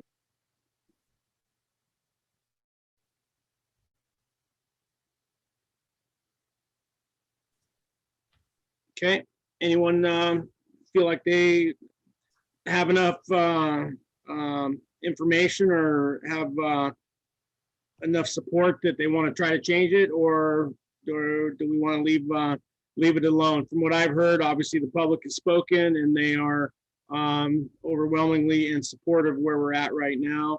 And listening to the commentary tonight from council, I don't see enough votes to even come close to overturning it. So unless somebody wants to make a motion, they can, but otherwise, from what I see, and I think we all see, we leave it in place and until things change a little bit down the road, and then we look to revisit it if and when that time comes. Okay, if there's no objections to that, then we'll go on to item M2, discussion regarding the Arcgis mapping water and wastewater system project with the RCAC and the use of Arpa funds. This will be found on page 44 of your regular packet, and we'll go ahead and let staff present. Thank you, Mayor. So at our last meeting, we had a presentation on ARPA and how the city of Seldovia could begin to evaluate the use of the American Rescue Plan Act funds. We got $33,000 this fiscal year. Next fiscal year, we're going to get another $33,000.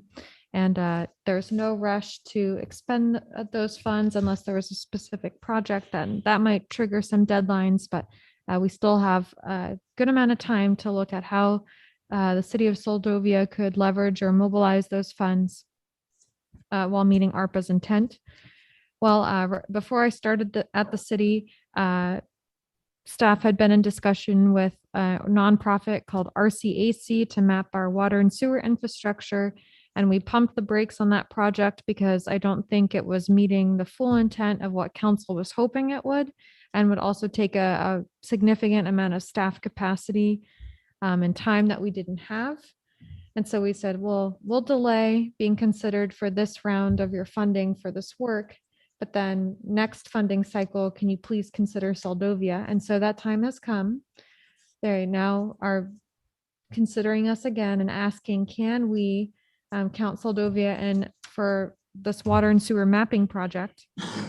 And so I'm here to emphasize again to the council that we still don't have the capacity or staff that have that expertise. You have to know how to use Arcgis in order for it to be a viable and useful project and product for the city. So essentially we would be having a nonprofit come in. They know how to use Arcgis, but then once their time with us is done, then they're gone. And so we want to make sure that we actually have a product that the council and the city find beneficial for understanding our water and sewer infrastructure. So in order to make that happen, I would recommend to the council that if you wanted us to participate with RCAC, we need to look at hiring a temporary employee, specifically with a programming or programming analyst background.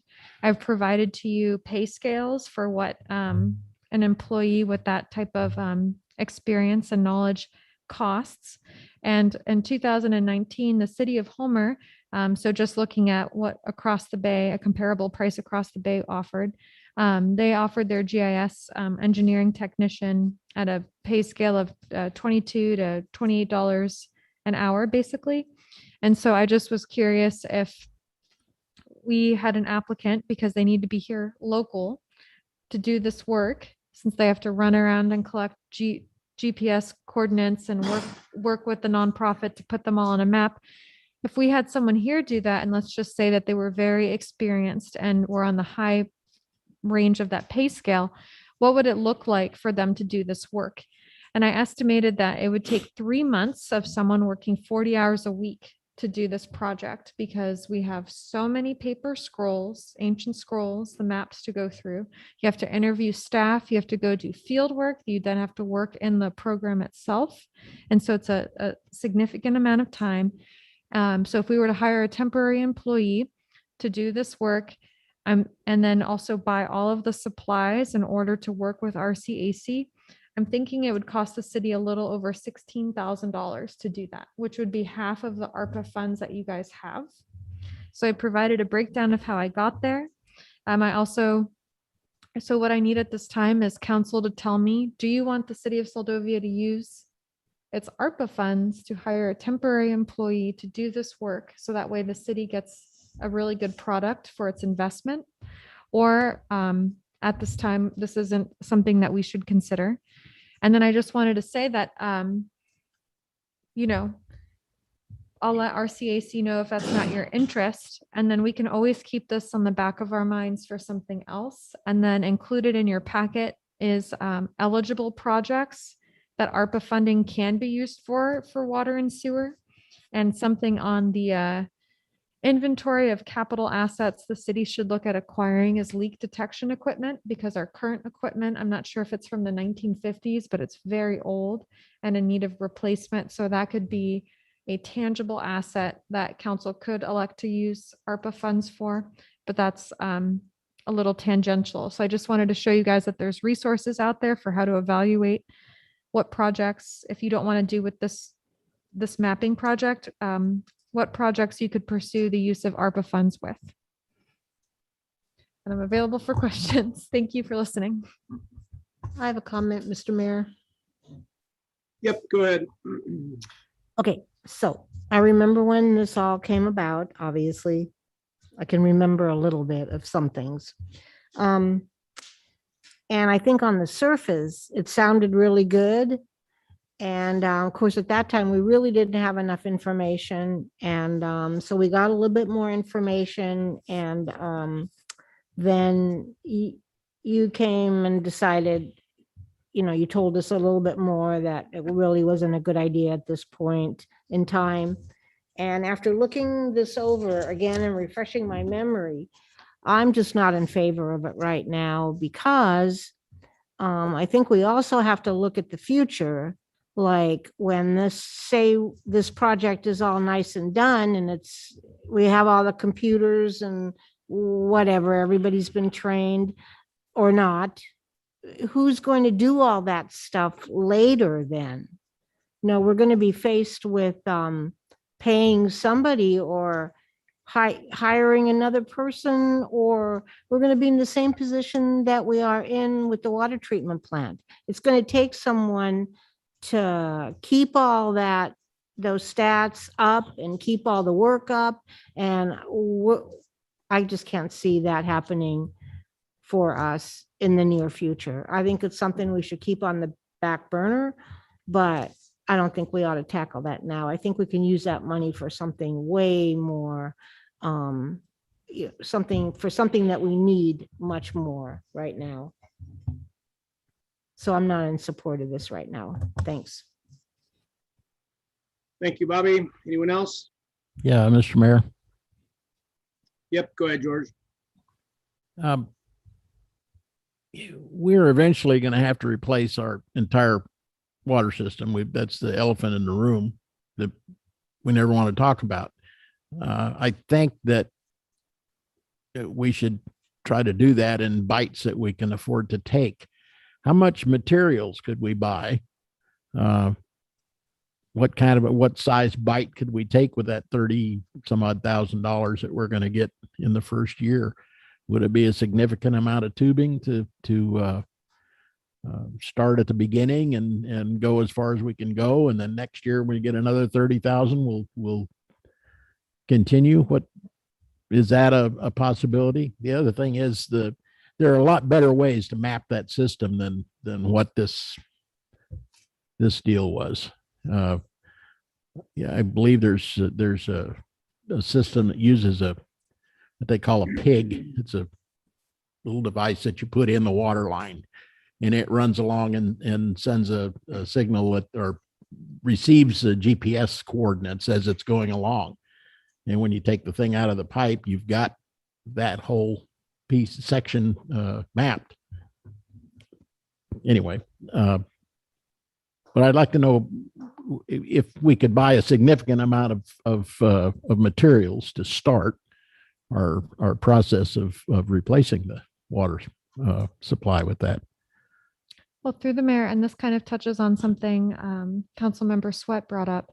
I think initially when this project came before council was thinking, or some members were thinking, that it was going to do that. that they were going to go in and map our water and sewer system in a way that tangibly showed what was exactly in the ground, when really we uncovered that they're just mapping institutional knowledge and what we have on maps. Right. In regards to your second point, if that was an interest of the council, I would highly recommend leveraging those ARPA dollars and trying to work with hiring a grant writer or an engineer to first leverage the designs or to secure a bigger grant. So then you could actually do more improvements on the water distribution system. So rather than focusing on the material costs with that work, I would try to think of ways where we can blow it up, blow up that money to be a more substantial funding source. But as far as locating the actual system, if we start replacing it, it's the best location in the world. You dig it up and there it is. And now you have it documented. Thank you. Mr. Mayor, if I may. Oh, Go ahead, Vivian. oh, I was just gonna say, yeah, Mr. Mayor, if I may. Yep, go ahead, Vivian. Yeah, I'm not in favor of moving forward with this, the water, the GIS program. It's just one more thing that we're looking to put on our staff, and I don't think we need to do that this time. I think we could use these monies elsewhere in with better benefits in return. So I'm not in favor of it. If we want to put on the back burner just as an item not to forget about, I'm okay with that. But moving forward with it, I'm not. Thank you, Mr. Mayor. Thank you, Vivian. Go ahead, John. Yeah, I'm also not in favor. I firmly believe that our sewer and water lines need to be replaced in their entirety. As some folks found out last year, this year, where they're supposed to be is not where they're at. They're 20, 30 feet away. And I think we can get it done when we get it replaced. Thank you. Thank you, John. Anyone else, questions or comments? Okay, I'll just give my 2 cents here. Did someone else have a question, comment? Okay, I'll just give my 2 cents here real quick. I think the mapping, the GIS and the mapping, I still think it's a good project. I think it makes sense. And I think we're overthinking it. 10-year-old kids can walk around with a GPS geocaching all day long. So it's not super complicated. I just think we're overthinking it. The initial aspect of the mapping is probably the most cumbersome as it was relayed and as it was discussed. Yes, I agree with that. But once the initial mapping is done, and then the way that it was explained to us with the software and everything, our guys would simply, anytime they are changing a valve, doing anything in the system, digging in the street and verifying, they simply punch in a GPS coordinate, boom, it uploads into the map.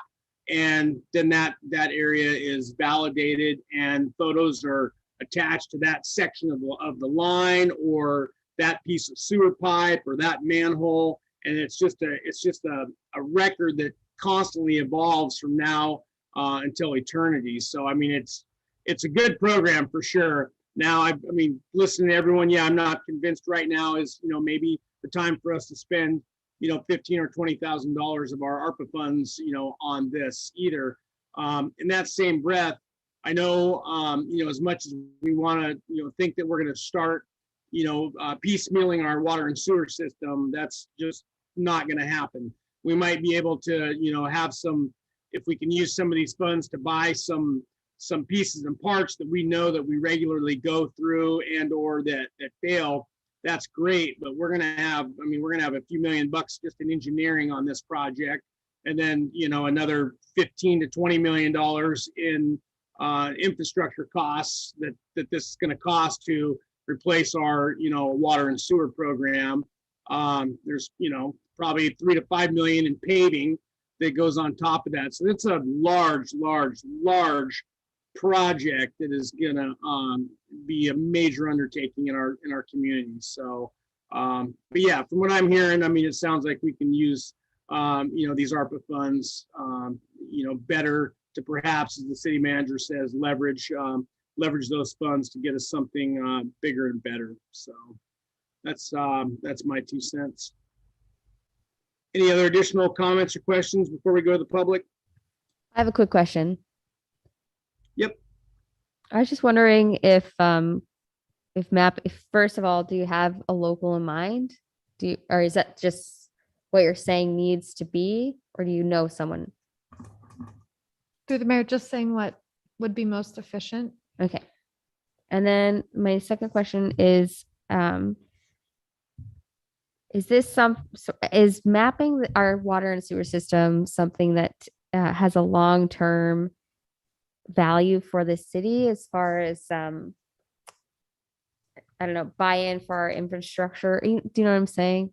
I do. And I think, like the mayor's saying, it could be such a handy tool Mhm. if we had staff that had that background, that felt comfortable using that technology, where the city could actively manage it, because ultimately it could just end up falling back on administration or not being updated whatsoever. So if you want a useful project, maybe it's something where the city hires people in installments to do that work over time. But I do think it would help the city, perhaps when the city moves forward with looking at its distribution system, maybe that could be a component of that project. So rather than the city using its resources right now to figure it out, maybe once that bigger multi-million-dollar project happens, the city works with the grant agency to put that in there, that they go ahead and update and map our whole system out, because then it'll be brand new. Right. Okay. So that's kind of what I thought. I was just wondering if investing in this system in the near future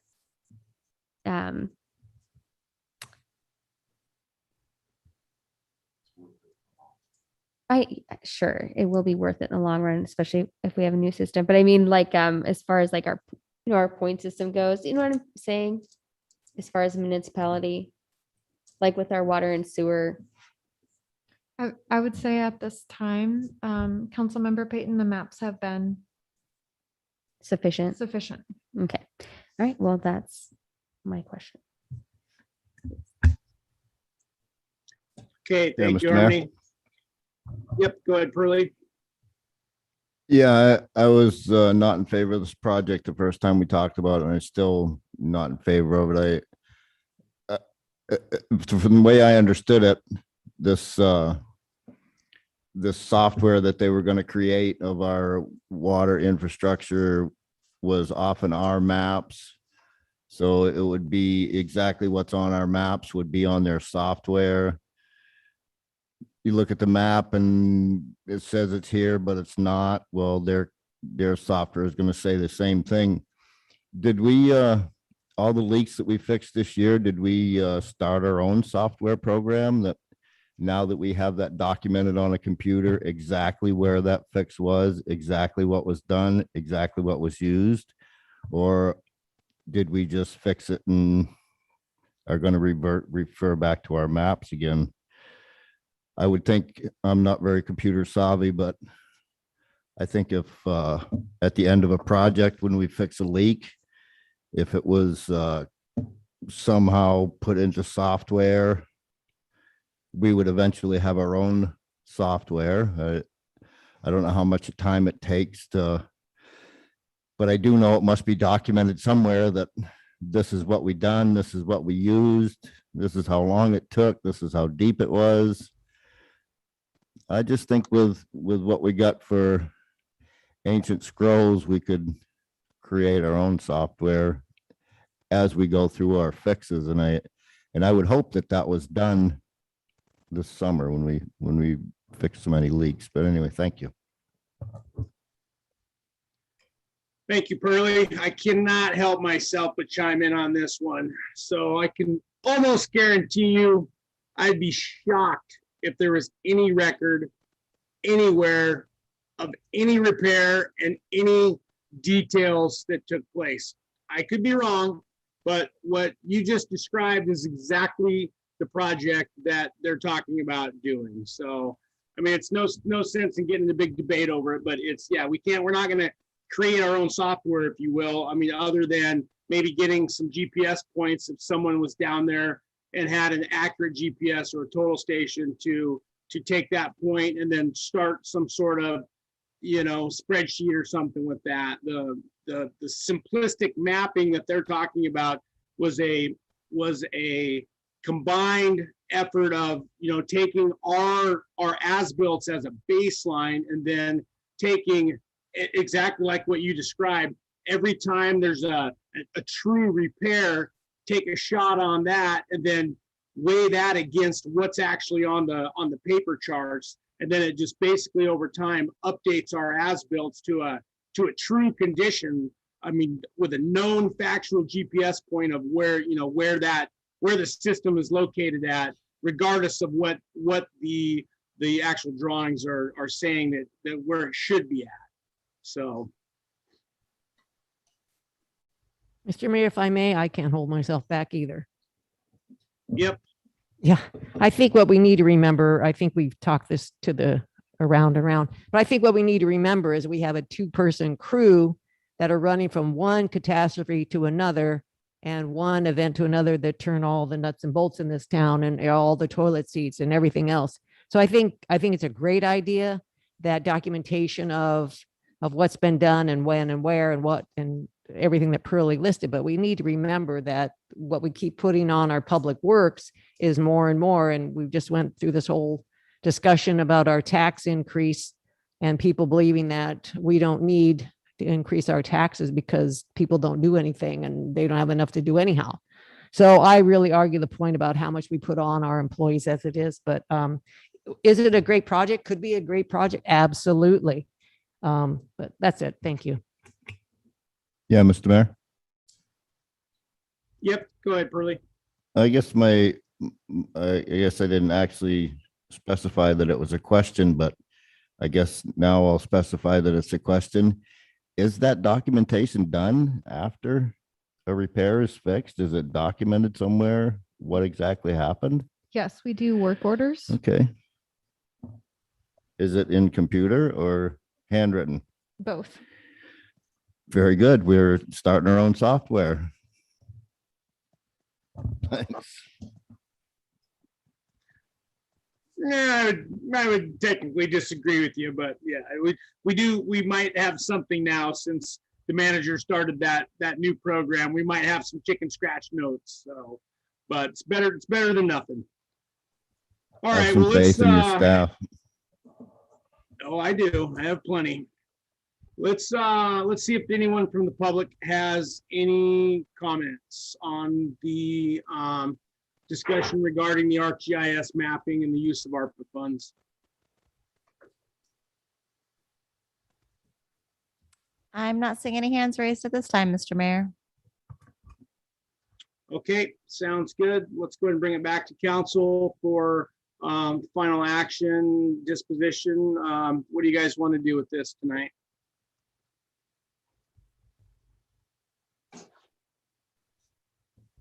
Mr. Mayor, I may. Yep, go ahead, Vivian. Does the staff need any direction other than what you heard tonight? Through the mayor, yes, Councilmember Rojas, it would be great if there was a formal motion basically saying the city council does not wish to pursue partnering with Rcac on this mapping project, also and not use ARPA funds to do the work. Okay. I'll make a motion that the city does not go into partnership with Arcgis and not use the ARPA funds for that. Works for you? Okay, do second. we have a second on that? All right, we have a motion from Rojas to not enter into this project with Rcac nor use the ARPA funds for this project. And we had a second by, I believe it was Colbert. Yes. Okay, then we'll go ahead and vote. All those in favor of the motion, Peyton, Aye. Nathan, Aye. Sweat, Aye. Colbert, Aye. Morrison, Aye. Rojas. Aye.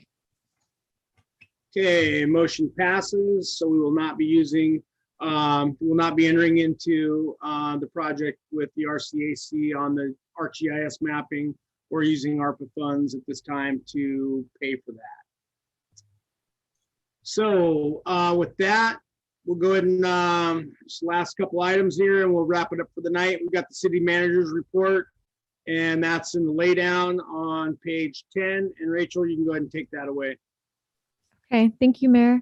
I have very exciting news to share with the council. We have our new medical director for our volunteer fire and EMS departments. Dr. Chambers has agreed to sign on and assist the city.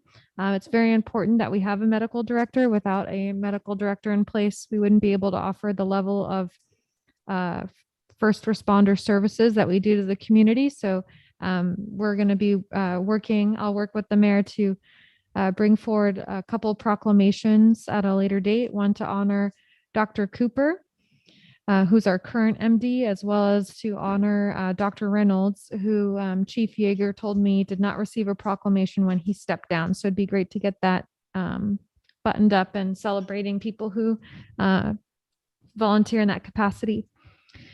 For the ferry schedule, we were called last week and told that due to staff shortages, there could be delays or cancellations with future sailings. So we were told passengers were encouraged to get on the Sunday boat and that there was uncertainty with the Tuesday and Thursday sailing this week. And city line handler said that contrary to some information that's going out, the ferry is continuing on with its schedule through November 15th as originally planned. There was a reminder about the KPED programming and business resources community meeting today. That was a great meeting with special programs manager, projects manager Cassidy Cameron from KPED, and it will be posted online for anyone who missed it. This upcoming Wednesday, we have a Seldovia law enforcement town hall here in council chambers and also on Zoom from 12 to 2 p.m. Chief Hawkins is going to be joined by the Alaska State Troopers, Captain Hughes, as well as Sergeant Cox to have a facilitated conversation with Greg Russell from AMLJA on how the Seldovia Police Department and troopers work together to ensure a safe Seldovia. I've invited, of course, the mayor and council, as well as our SVT president, Crystal Collier, Director Laurel Hilt, Senator Stevens, Rep Stutz, and the Homer Police Chief to attend. So hopefully there'll be virtual participation, but please help spread the word.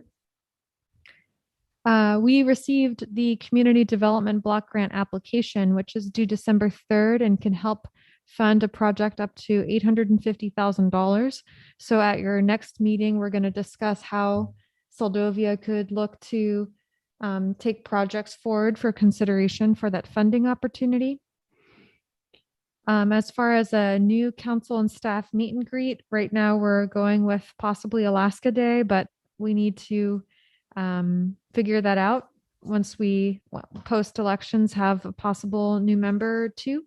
And so please hold October 18th in your calendars. And if it doesn't work for you, please let Admin Assistant Gruber know.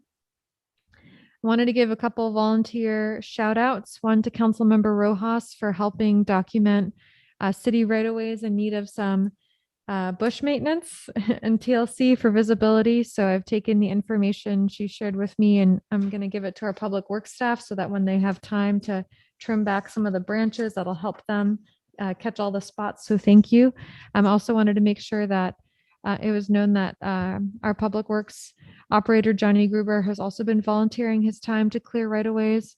And I also wanted to give a shout out to Councilmember Morrison for getting up early with the boat on Sunday when the ferry came in to volunteer his time and help make sure we had all our line handlers to tie up the boat. So thank you for getting up. I think it was like 3 a.m.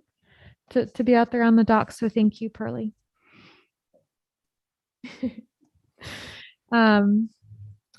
There's information concerning the Arpa Business Relief Program. So if you know of any businesses in need of additional support for Arpa funds, there's details there in the manager's report for that. Johnny Gruber has been doing great, making great strides at clearing up our storage yard, the city storage yard. So I'd encourage you to take a peek and see what maintenance he's been doing, and also share your thanks. Now we can drive vehicles into the storage yard and actually see a little bit more of what we have. So we're doing great there. The harbor master and harbor assistant Radzi are working together to re-examine the Seldovia harbor fees through a rate study.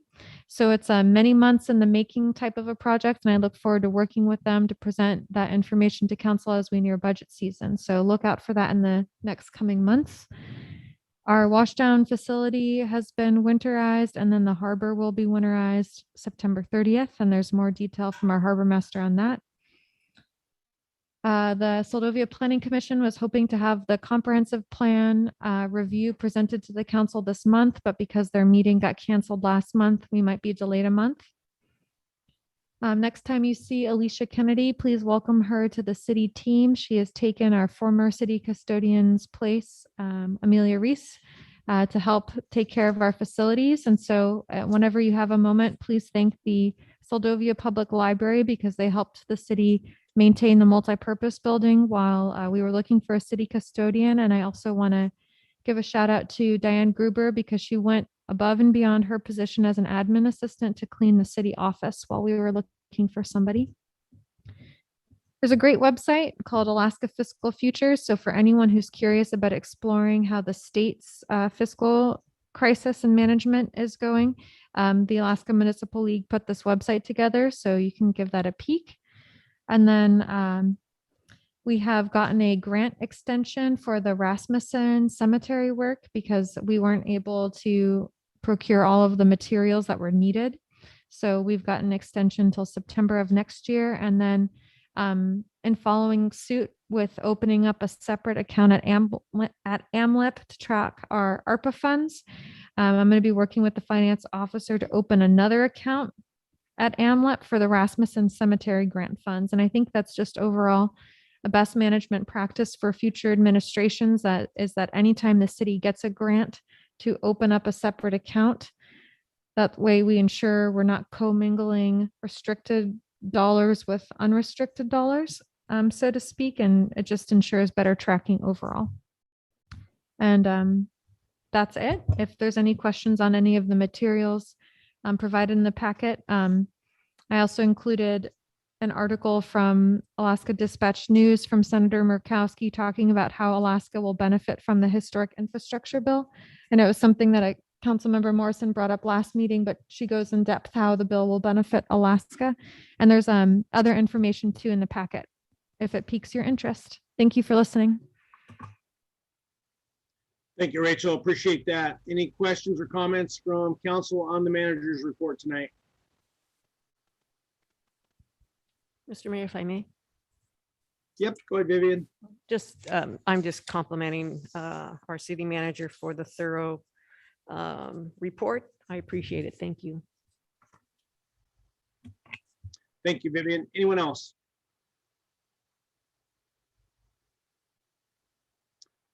Okay, yep, I'll echo Vivian's comments. Thank you, Rachel. Good information and very detailed. Let's see, item O, informational items not requiring action. Item 1, the Seldovia regular municipal election will be held on Tuesday, October 5th, 2021 from 7 a.m. to 8 p.m. So that is upcoming, and just a reminder for everyone to get out and vote. Item P, executive session, we have none. Item Q, council and mayor comments concerning items not on the agenda. Peyton. Yeah, excellent meeting. Excellent report. I just want to say shout out to the crew for the city website is looking great. It looks really awesome. It's really user friendly. I hate to be a butt person here at this moment, but as far as the meeting goes, it's coming up on Wednesday. It says Monday, the 29th, but I hate to throw that in there because really the website is looking great. You guys are doing so awesome. You city gals sit behind the computers and you do all the things that make the city run. Our city works guys, they are out and about, and they, as Mr. Rojas says, they make the nuts and bolts of the community work. But you guys do a lot of behind the scenes work, and you guys are awesome. Thank you so much for everything that you do and providing us with so much material to be informed. Thank you. Thank you, Harmony. George. Yeah, I would echo that.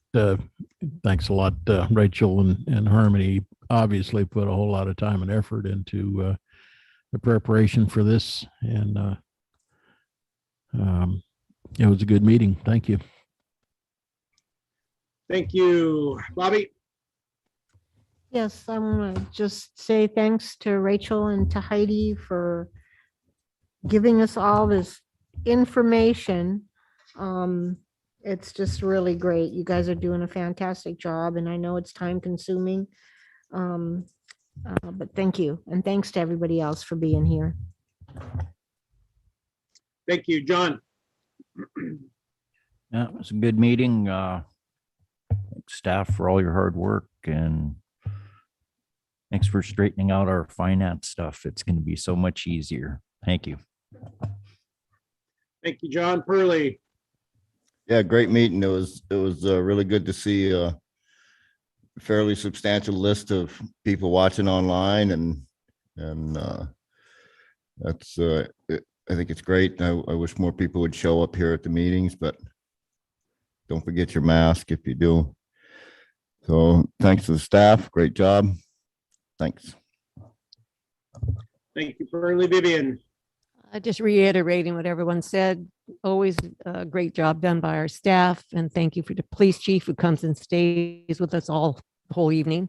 And thank you, council, for all your hard work. And also, I'd like to say that the Seldovia Art Council actually had 2 new young people come on board. Actually, we have 3 young people now. Jonathan McLeod, he's been with us, and then we've got Valisa Higman joined our board, were voted in a couple of weeks ago, and Melody Hall. So it's very exciting that young people are stepping up and helping, and so the Seldovia Art Council is very fortunate that way. Thank you. Thank you, Vivian. Yeah, and I'll just echo the same. Appreciate all the hard work from the staff, and thank you guys for everyone on council for your robust discussion and debate on certain items. So let's see, next meeting will be a regular meeting. Will be held on October 11th, 2021 at 6 p.m. and I'll look for a motion to adjourn. Motion to adjourn. Second. We have a second? Okay, motion and second. Any objections? Hearing none, we are adjourned. Thank you, everyone, and have a good night tonight.